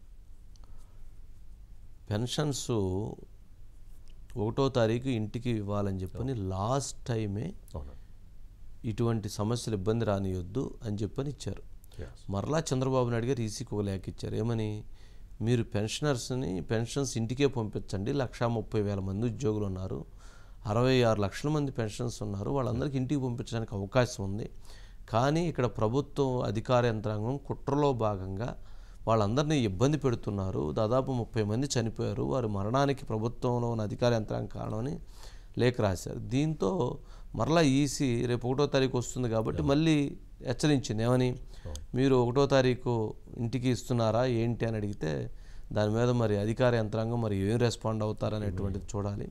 కానీ నాకు తెలిసినంత వరకు వారు 1వ తారీఖు మరలా సచివాలయాలు తీసుకొచ్చి ఇప్పించి వాళ్ళని ఇబ్బంది పెట్టడం ద్వారా అది వైసీపీకి సానుకూలంగా ఓట్ టర్న్ అవ్వాలనేటువంటి ఒక ఉద్దేశంతో, ఒక ఆలోచనతో, ఒక కుట్రలో భాగంగా కొంతమంది అధికార యంత్రాంగం వ్యవహరిస్తున్నారనేటువంటి విమర్శలు ఉన్నటువంటి నేపథ్యంలో ఇక్కడ వారికి సంబంధించినటువంటి ఏదైతే అలాంటి ప్రక్రియ జరగకుండా ఉండటం కోసం అధికారులు ఈరోజు ఇచ్చేస్తున్నట్టున్నారు. ఈరోజు మనం చూస్తే సిఎస్ కార్యాలయం ముందు కూడా వాళ్ళు ధర్నాకి దిగారు. ఎవరు, కూటమికి సంబంధించినటువంటి వారందరూ కూడా ఇది అన్యాయం, కావాలని చెప్పని ప్రజలని ఇబ్బంది పెడుతున్నారని చెప్పని వాళ్ళందరూ అక్కడ నిరసన తెలియజేశారు. అంటే ఇప్పుడు మరి ఎవరు చేయాలి? ఇప్పుడు ఇది కూటమి దీన్ని ఎటువంటి పరిస్థితుల్లో వ్యతిరేకిస్తుంది, మరి అయినా కానీ ప్రభుత్వం చేయట్లేదు. ఎందుకు చేయట్లేదంటే అట్లా ఇబ్బంది పెడితే ఓహో వాలంటీర్లు లేకుండా చేసింది చంద్రబాబు నాయుడు గారి అభిప్రాయాన్ని తీసుకొచ్చి ఆ ఓట్లు లబ్ధి చేకూర్చుకోవాలని చెప్పని ఇట్లా ఒక వ్యూహాలు, రాజకీయ ఎత్తుగాళ్ళు వ్యూహాలు చేయడంలో తప్పులేదు. సరే, ఈ వ్యూహాల్లో భాగంగా జరుగుతుందని అనుకోవాలి. అక్కడ ఫైనల్గా మరి ఏంటనేది అంటే ఇప్పుడు ఎలక్షన్ కమిషన్ ఆల్రెడీ చెప్పింది కాబట్టి వీళ్ళు పాటించకపోతే నాకు తెలిసి స్టెప్ ఈ రెండు రోజుల్లో సిఎస్ గారు మార్పు అనివార్యం అనేటువంటిది మనకు అందుతున్న సమాచారం. సిఎస్ గారిని మార్చక తప్పదు. వారుంటే వారు ఈ రకంగా దాన్ని ఇవ్వటానికి ముందుకు వెళ్ళేటువంటి సమాయత్తం చేసే పరిస్థితి కనపట్టలేదు. దానిలో భాగంగా జరిగేట్లుంది. సురేష్ గారు, వంశీ గారు ఏంటండి మొత్తానికి ఏంటి?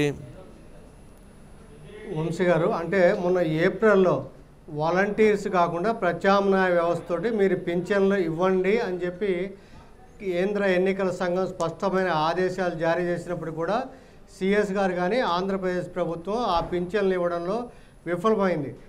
ఆ రకంగా 32 మంది వరకు కూడా చనిపోయారు.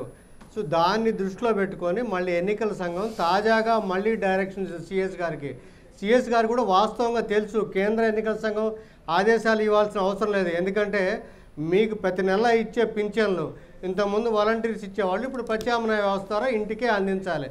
సో ఆ అందించడానికి ఈ నెల రోజుల్లో ప్రత్యామ్నాయంగా ఏం చర్యలు తీసుకోవాల్సి ఉంది సిఎస్.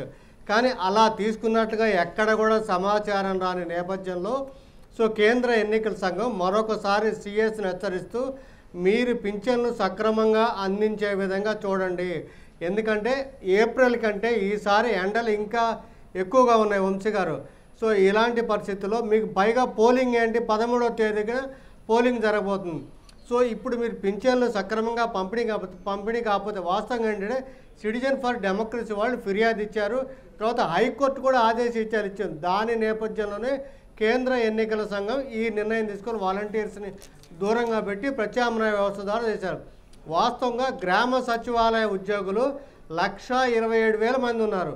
కానీ వాళ్ళలో ఏదైతే ప్రభుత్వం చేసిందో టీచర్లందరూ కూడా దూరంగా పెట్టడంతో అందులో కొంతమందిని బూత్ లెవెల్ ఆఫీసర్స్గా నియామకం చేశారంట.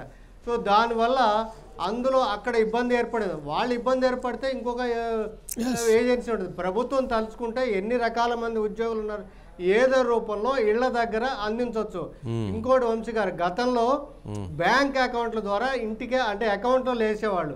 ఈ నెల రోజుల్లో కనుక ఆ అకౌంట్లు సేకరించి ఉంటే సగం మంది అకౌంట్లు ఉన్న వాళ్ళకి అకౌంట్ వెళ్ళిపోతే మిగతా సగం మందికి ఇళ్లకెళ్ళి ఇచ్చే అవకాశం ఉండేది. కానీ అలా చేయలేదనే సమాచారంతో కేంద్ర ఎన్నికల సంఘం మరొకసారి హెచ్చరిక జారీ చేసింది. దాని కనుక ఈసారి అమలు చేయకపోతే మీరు చెప్పినట్టుగా సిఎస్ గారు ఈసారి ఉండే అవకాశం అయితే కేంద్ర ఎన్నికల సంఘం నిర్ణయం తీసుకునే అవకాశం ఉంది వంశీ గారు.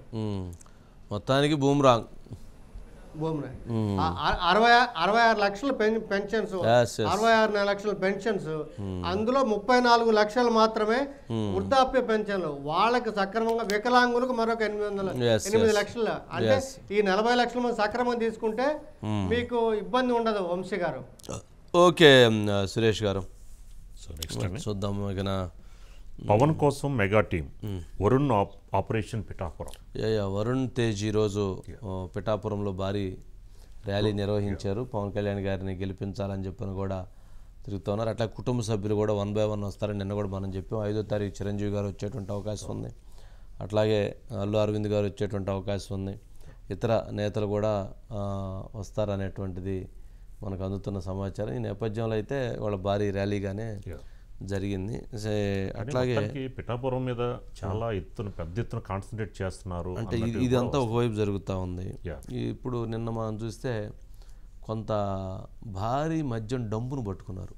మద్యం డంపు, ఎంత డంపు, కొన్ని కోట్ల రూపాయలు విలువ చేసి భారీ మద్యం డంపును పట్టుకున్నారు. మరి అంత డంపు ఎందుకు పిఠాపురంలో దించారు అని అంటే, ఎవరైతే మిథున్ రెడ్డి ఇప్పుడు ఇన్ఛార్జి, ఉభయ గోదావరి జిల్లాల ఇన్ఛార్జి, ప్రత్యేకంగా పిఠాపురంలో పవన్ కళ్యాణ్ గారిని ఓడించడం కోసం జగన్మోహన్ రెడ్డి గారికి అత్యంత నమ్మకస్తుడు, ఆయనకి అత్యంత శిష్యుడు, ఆయనకి అత్యంత ఆర్థిక వ్యాపార భాగస్వామి అయినటువంటి ఎంపీ మిథున్ రెడ్డిని రాజంపేట నుంచి అక్కడ ఇన్ఛార్జిగా పెట్టారు. ఇప్పుడు పిఠాపురంలో ఉన్నటువంటి ఏంటి మరి వాళ్ళకి అంత డంపు ఎక్కడి నుంచి వచ్చిందా అంటే, అవినాష్ ఎవరైతే మిథున్ రెడ్డి గారికి జగన్మోహన్ రెడ్డి గారి వ్యాపార భాగస్వామితో లిక్కర్ ఏదైతే మ్యానుఫ్యాక్చరింగ్ మిథున్ రెడ్డి గారు నిర్వహిస్తున్నారు, మిథున్ రెడ్డి గారికి లిక్కర్ మొత్తం ఆయన కన్సర్న్లో నడుస్తున్న నేపథ్యంలో ఇప్పుడు ఆ లిక్కర్ మొత్తం తయారు చేసిన లిక్కర్ మొత్తాన్ని, అంటే మేయర్ కానీ లేకపోతే ఎంతన్నా కావచ్చు, తీసుకొచ్చి పిఠాపురంలో డంపు చేశారు. అంటే ఏంది, అక్కడ మద్యం పంపిణీ చేసి లేదా లేనిపోయిన పిచ్చి మద్యం ఏదైనా ఇచ్చి జనాన్ని వేరే రకంగా దాన్ని డైవర్ట్ చేయాలనేటువంటి ఉద్దేశంతో ఒక కుట్రతో ఇది జరుగుతుందనే దానికి అర్థమవుతుంది. మిథున్ రెడ్డి గారి ముందు జగన్మోహన్ రెడ్డి గారు తయారు చేసిన ముందు డైరెక్ట్గా పిఠాపురంలో లారీలు దిగిందంటే ఏంటి ఉద్దేశం అంటే, పిఠాపురం ఎన్నికల విషయంలో కొన్ని 100 కోట్లు ఖర్చు పెట్టడానికి కోట్లాది రూపాయల మద్యాన్ని ఎరగా చేసి ప్రజలని ఇచ్చేయాలనేటువంటి ఒక కుట్రతో ఇది జరుగుతుందనేటువంటిది అర్థమవుతుంది. ఇప్పటికే ప్రతి మండలానికి ఒక వైఎస్ఆర్సీపీ పార్టీ ముఖ్య నేతలను ఇన్ఛార్జీలుగా పెట్టారు. ప్రతి గ్రామానికి ఒక ముఖ్య నేతలను పెట్టారు. వాళ్ళ కింద ఒక అనుచరణ గణాన్ని పెట్టారు. వాళ్ళ కింద ఒక స్ట్రాటజీ టీములను పెట్టారు. వాళ్ళ కింద కోట్లాది రూపాయల డబ్బుని మద్యాన్ని ఇచ్చారు. అంటే ఎంతమంది వెళ్తారు అక్కడ? పవన్ కళ్యాణ్ గారిని ఓడించడం కోసం ఇంత పెద్ద సైన్యాన్ని పిఠాపురంలో జగన్మోహన్ రెడ్డి గారు రంగంలో దించారంటే దాన్ని బట్టి ఏం జరుగుతుంది అనేటువంటిది అర్థం చేసుకోవచ్చు. ఇప్పుడు డంపు దొరికింది కదా, మనం మొన్నే చెప్పాం ఇవన్నీ జరుగుతాయి అని చెప్పని, జరిగింది చూపించారు కదా, మరి ఇంతకంటే ఏం కావాలి నిదర్శనం? ఇట్లాంటివి చాలా ఉన్నాయి. ఇప్పటికైనా ఆలోచించుకొని అసలు అభ్యర్థి వంగగీత అనేది అసలు ఎక్కడ మరి కనబట్టలేదు. మొత్తం వీళ్ళ మిథున్ రెడ్డి యొక్క అనుచర వర్గమే మొత్తం అసలు వాముందే ఉంటుంది పాపం. అవునా, అట్లా పెట్టేసి మొత్తం వీళ్ళేదో ఇంకా ఆడ ఎలక్షన్లో లేనిపోయింది. కడప నుంచి బాంబులు గింబులు కూడా చేస్తారేమో, మద్యం తెచ్చినట్టు బాంబులు గింబులు తెచ్చాని వేస్తారేమో, కానీ మరి అట్లాంటివి చేస్తారేమో. మరి అట్లాంటివి అయితే చేయబాకండి. ఎందుకంటే అక్కడ జన సైనికులు ఉంటారు, ఉరికిచ్చి కొడతారు, లేనిపోయింది. అట్లా వెళ్ళబాకండి. సరే చూద్దాం మరి. సతీష్ బయట ఉందా? రైట్. ఏంటి సతీష్, మొత్తానికి పిఠాపురంలో కోట్లాది రూపాయల మద్యం, కోట్లాది రూపాయల డబ్బులు, ఫ్యాక్షన్ నేతలు అందరు రంగంలో దిగినట్లున్నారు కదా? మొత్తాన్ని తీస్తున్నారు సార్. ఎందుకంటే దాదాపు టైం దగ్గర పడుతుంది. ఇక ఒక పక్కన చూస్తుంటే పిఠాపురానికి సంబంధించి కనీసం వైసీపీ నాయకులకి ప్రచారం చేసుకోవడానికి కూడా వీలు లేకుండా ఒక్కొక్క ఏరియా ఒక్కొక్కరు పంచుకుని జనసేనకు సంబంధించి యాక్టర్స్ అందరూ కూడా రోజు ప్రతినిత్యం కూడా ప్రజల్లో తిరుగుతున్న పరిస్థితి. ఇక ప్రజల్లో ఏ రకంగా తీసుకురావాలి, యువతను ఏ రకంగా మభ్యపరచాలి, ఇవన్నీ రకరకాల ఆలోచనలతో పాటు కూడా భారీ స్థాయిలో మద్యం బాటిల్ అంటే వైఎస్ఆర్ గార్డెన్ సంబంధించి ఒక జంట, జగ్గేపేట ఒక జంట, ఇవన్నీ కూడా కేవలం వైసీపీ సంబంధించి అనుచరులు గలం ఏదైతుందో వాళ్ళ ఇంట్లోనే డంప్ చేయడం కూడా జరిగింది. దాదాపు కోట్లాది రూపాయలు నిన్న సాయంకాలం సడన్ గా దాని మీద సోదాలు జరిపిన వెంటనే కూడా తీసుకురావడం, ఇది ఎవరు తీసుకొచ్చారు, దీని వెనకాల ఎవరున్నారో ఏంటి అనేది కూడా పూర్తిగా అక్కడ పోలీసుల ద్వారా కూడా వ్యక్తం చేస్తున్న పరిస్థితి. ఎందుకంటే డాక్టర్ కల్మశెట్టి సునీల్ సంబంధించిన వ్యక్తి కావచ్చు, మిథున్ రెడ్డి కావచ్చు, ఇంత జరుగుతుంది సార్. దాదాపు మొత్తం పూర్తి స్థాయిలో జరుగుతున్నప్పుడు కూడా అక్కడ ఉన్న వంగ గీత కావచ్చు, వీళ్ళందరూ కనీసం వాళ్ళ దీంట్లో ఇన్వాల్వ్ కూడా అవ్వాలని పరిస్థితి సార్. ఎందుకంటే ఓవరాల్ కూడా మొన్న కాకినాడ సిటీకి సంబంధించి 2 చోట్ల మద్యం బాటిల్ భారీ స్థాయిలో పట్టుకున్న పరిస్థితి. ఈ మద్యం అంతా కూడా గోవా నుంచి డంప్ చేశారు అనేది కూడా అక్కడ పూర్తిగా వ్యక్తం అవుతుంది సార్. ఎందుకంటే అంత మొత్తంలో ఉన్న దాదాపు కోట్ల రూపాయల మద్యాన్ని కూడా గోవా నుంచి ఇక్కడ డంప్ చేసిన తర్వాత అక్కడ ఇన్ఫర్మేషన్ తీసుకోవడం, పోలీసులు పూర్తిగా కూడా సోదాలు చేసుకున్న తర్వాత నిన్న ఇదంతా కూడా స్వాధీనం చేసి ఇప్పుడు కూడా ఇంకా సోదాలు అక్కడ పిఠాపురం సంబంధించి కొనసాగుతూనే ఉన్నాయి సార్. ఇంకా చూడాలి సార్. అంటే ఇప్పుడు మద్యం ఒకటే దొరికింది కానీ మరి రేపటి నుంచి ఇంకా ఎటువంటి దింపుతారు, ఎవరెవరిని దింపుతారు, ఎటువంటి బ్యాచ్లు దిగుతారని కూడా ఇంకా మనం వేచి చూడాల్సిన అవసరం సార్. ఇంకా దిగే అవకాశాలు కూడా చాలా అయితే కనిపిస్తాయి. Right Satish, right, thank you. Next అండి, ఎగిసిపడిన ఉద్యమ జెండా గులాబీ మిగిలాయా? సుధాకర్ ఉన్నాడా? సుధాకర్ మొత్తానికి రాజీనామాల పరంపర, సవాళ్ళు ప్రతి సవాళ్ళు, ఆ ఫార్మాట్లో అలా ఇవ్వాలి, ఫార్మాట్లో ఇలా ఇవ్వాలని ముఖ్యమంత్రి రేవంత్ రెడ్డి గారు, హరీష్ రావు గారి మధ్య ఒక పెద్ద యుద్ధం. మరోవైపు కేసీఆర్ గారు మరొక ప్రపంచ యుద్ధం, మరోవైపు బీజేపీ వాళ్ళ యుద్ధం. ఈ యుద్ధంలో మొత్తానికి ఒక ప్రజలు ఏం జరుగుతుంది అనేదాన్ని తెలంగాణ ప్రజానీకం ఇప్పుడు చాలా క్లీన్గా అబ్జర్వ్ చేస్తున్నారు. ఎలా అబ్జర్వ్ చేస్తున్నారంటే ఈ జరుగుతున్నటువంటి ఈ రాజకీయ కుట్రలో, రాజకీయ వ్యూహాల్లో ఓటు ఎవరికేస్తే ఏంటి ప్రయోజనం? కాంగ్రెస్ పార్టీకి ముఖ్యమంత్రి రేవంత్ రెడ్డి గారికి ఓటు వేయటం వల్ల జరిగే ప్రయోజనం ఏంటి? అలాగే బీఆర్ఎస్ పార్టీ కేసీఆర్ గారికి వేయటం వల్ల జరిగే ప్రయోజనం ఏంటి? బీజేపీకి వేయటం వల్ల జరిగే ప్రయోజనం ఏంటి అన్నది చూసినప్పుడు బీఆర్ఎస్ పార్టీకి వేయటం వల్ల ఇప్పుడు జరిగేటువంటి పెద్ద రాజకీయ ప్రయోజనం లేదు అనేటువంటి అభిప్రాయంతో కొంత ఓటర్స్ ఒక భావనతో ఉన్నారు. బీజేపీకి వేస్తే కేంద్రంలో బీజేపీ వస్తే మనకు కొంత లబ్ధి జరిగిద్ది అనేటువంటి ఒక భావన ఉంది. లేదు ముఖ్యమంత్రి రేవంత్ రెడ్డి గారికి ఓటు వేస్తే, కాంగ్రెస్ పార్టీకి ఓటు వేస్తే బలంగా ఎంపీ సీట్లు ఉన్నప్పుడు ఎక్కువగా తీసుకురావడానికి అవకాశం ఉంటుంది. అట్లా కూడా కేంద్రంలో కాంగ్రెస్కి కూడా అవకాశం ఉంది ఛాన్స్ అనేటువంటి ఒక భావన ఉంది. అలా అన్నీ ఒక ఆలోచనలు జరుగుతూ ఉన్నాయి. ఎంపీగా ఇక్కడ కాంగ్రెస్ పార్టీని గెలిపించుకుంటే ఇంకొంచెం ఎక్కువగా ఫండ్స్ తెచ్చుకోవచ్చు. అక్కడ కాంగ్రెస్ వచ్చిన రాకపోయినా ఇక్కడ ఉంటే బలమైన నాయకత్వం ఉంటుంది అనేది ఒక జరుగుతుంది. కాంగ్రెస్ పార్టీకి ఓటు వేయాలి అని అంటే ఓన్లీ రేవంత్ రెడ్డి గారి యొక్క నాయకత్వాన్ని బలపరచాలి అనేటువంటి దాని మీద ఓటు కాంగ్రెస్ పార్టీకి పడబోతుంది. అంటే మామూలు కాంగ్రెస్ పార్టీ ఓటు పడిద్ది, న్యూట్రల్ ఓటు అట్లా థింక్ చేస్తున్నారు. మరి చూడాలి. దానికి సంబంధించి సుధాకర్ ఉన్నారు. Sudhakar, good evening Sudhakar. ఏంటి సుధాకర్, ఏంటి మీ అభిప్రాయం ఏంటి? బీఆర్ఎస్ ఇవాళ 23వ ఆవిర్భావ దినోత్సవాన్ని జరుపుకుంది సార్. ప్రతిసారి కంటే ఈసారి భిన్నంగా బీఆర్ఎస్ ఎప్పుడు ఆవిర్భావ దినోత్సవం జరుపుకున్నా చాలా అట్టహాసంగా ఘనంగా జరుపుకుంటుంది. అయితే ప్లీనరీ లేకుంటే బహిరంగ సభలు ఇలాంటివి జరిగినప్పుడు మీడియా కూడా చాలా ఇన్ని రకాల వంటకాలు, ఇంత వ్యవహారం అంటూ ఆ రోజు కవరేజ్ మొత్తం బీఆర్ఎస్ మీదనే ఉండే రకంగా ఉండేది. కానీ ఈసారి ఏది లేదు సార్. కేటీఆర్ కేవలం తెలంగాణ భవన్కి వెళ్ళారు, జెండా ఆవిష్కరించారు, మీడియాతో మాట్లాడి వచ్చారు. 2001లో కేసీఆర్ టీఆర్ఎస్ స్థాపించిన తర్వాత అనేక ఎత్తుపల్లాలు చూశారు, అనేక వ్యవహారాలు అన్ని తెలంగాణ సమాజానికి తెలిసినవే సార్. కానీ ప్రస్తుతం ఎదుర్కొంటున్న పరిస్థితి అనేది ఒకటి చాలా క్లిష్టమైన పరిస్థితిని ఎదుర్కొంటున్నారు. తెలంగాణ రాష్ట్రంలో పార్లమెంట్ ఎన్నికలు జరుగుతున్నాయి. జరుగుతున్న సమయంలో టీఆర్ఎస్ కాస్త బీఆర్ఎస్ గా మారి ప్రస్తుతం ఎన్నికలను ఎదుర్కొంటుంది. ఈ ఎన్నికల్లో గెలుపు ఓటర్ల పైన బీఆర్ఎస్ ప్రస్థానం ఎలా కొనసాగుతుంది అనేది ఒకటి జరుగుతుంది సార్. ఒకవైపు కాంగ్రెస్ దూసుకుపోతుంది, మిషన్ 14 అంటూ వాళ్ళు పోతున్నారు. అదేవిధంగా బీజేపీ డబుల్ డిజిట్ అంటూ బీజేపీ పోతుంది. బీఆర్ఎస్ మాత్రం 8-9 స్థానాల్లో గెలుస్తామంటుంది. కానీ క్షేత్రస్థాయిలో పరిస్థితి రాజకీయ విశ్లేషకులు అభిప్రాయపడుతున్న దశలో కేసీఆర్ బస్సు యాత్ర ప్రతిరోజు కొనసాగుతుంది. ప్రతిరోజు ఒక పార్లమెంట్. సుధాకర్, బస్సు యాత్రకే కేసీఆర్ గారు బస్సు యాత్రకే జనం సభలకు బాగానే వస్తున్నట్లున్నారు కదా, రెస్పాన్స్ ఎట్లా ఉంది సార్? అవును సార్, ఇటీవలనే బీఆర్ఎస్ అధికారం కోల్పోయింది కాబట్టి చాలా చోట్ల మాజీ ఎమ్మెల్యేలు ఉన్నారు, లేకుంటే పోటీ చేసిన అభ్యర్థులు ఉన్నారు, వారందరూ ప్రజలతో కనెక్ట్ అయి ఉన్నారు కాబట్టి భారీ సంఖ్యలో ప్రజల్ని తీసుకురాగలుగుతున్నారు. At the same time BRS కు ప్రజలతో అటాచ్మెంట్ ఉంది. కేసీఆర్ అంటే చాలా మందికి ఇష్టం ఉంది, ఇప్పుడు ఓడిపోయినప్పటికీ కూడా చాలా మందికి ఇష్టం ఉంది. తెలంగాణ పార్టీగా దాన్ని ఓన్ చేసుకున్నారు కాబట్టి కేసీఆర్ చూడాలి, ఆయన ఏం చెప్తారు, ఏం చేస్తారు అనేది, ఆయన మాటలు వినాలి అనే ఉద్దేశంతో చాలా మంది ప్రజలు వస్తున్నారు. At the same time KCR రావడానికి 2-3 గంటల ముందే కళాకారులు, ముఖ్యంగా కళాకారులు ఆట పాట ధూమ్ధాంతో వాళ్ళు ఊరు కలిగిస్తున్నారు. ఎందుకంటే టిఆర్ఎస్ పార్టీ నడిచిందే కావులు, కళాకారులు, మేధావులతో సార్. చాలా మంది మాటలతో సాధ్యం కానిది పాటలతో సాధ్యమవుతుంది. పాటలతో అట్రాక్ట్ చేస్తారు, ప్రజల్ని అట్రాక్ట్ చేసి బీఆర్ఎస్ వైపు తిప్పుకున్నారు కాబట్టి కళాకారులు చాలా మంది ప్రజలు గుమిగూడే రకంగా చేస్తున్నారు. కేసీఆర్ వచ్చే వరకు వారిని అక్కడ ఉంచేటట్టు చేస్తున్నారు. కేసీఆర్ మాటలు వారు విని వెళ్లే విధంగా కళాకారులు చేస్తున్నారు కాబట్టి చాలా చోట్ల అయితే కొంత పాజిటివ్ రెస్పాన్స్ ఉంది సార్. ప్రజలు భారీ సంఖ్యలో వస్తున్నారు. రైట్ సుధాకర్, ఇక కొవ్వూరు సభ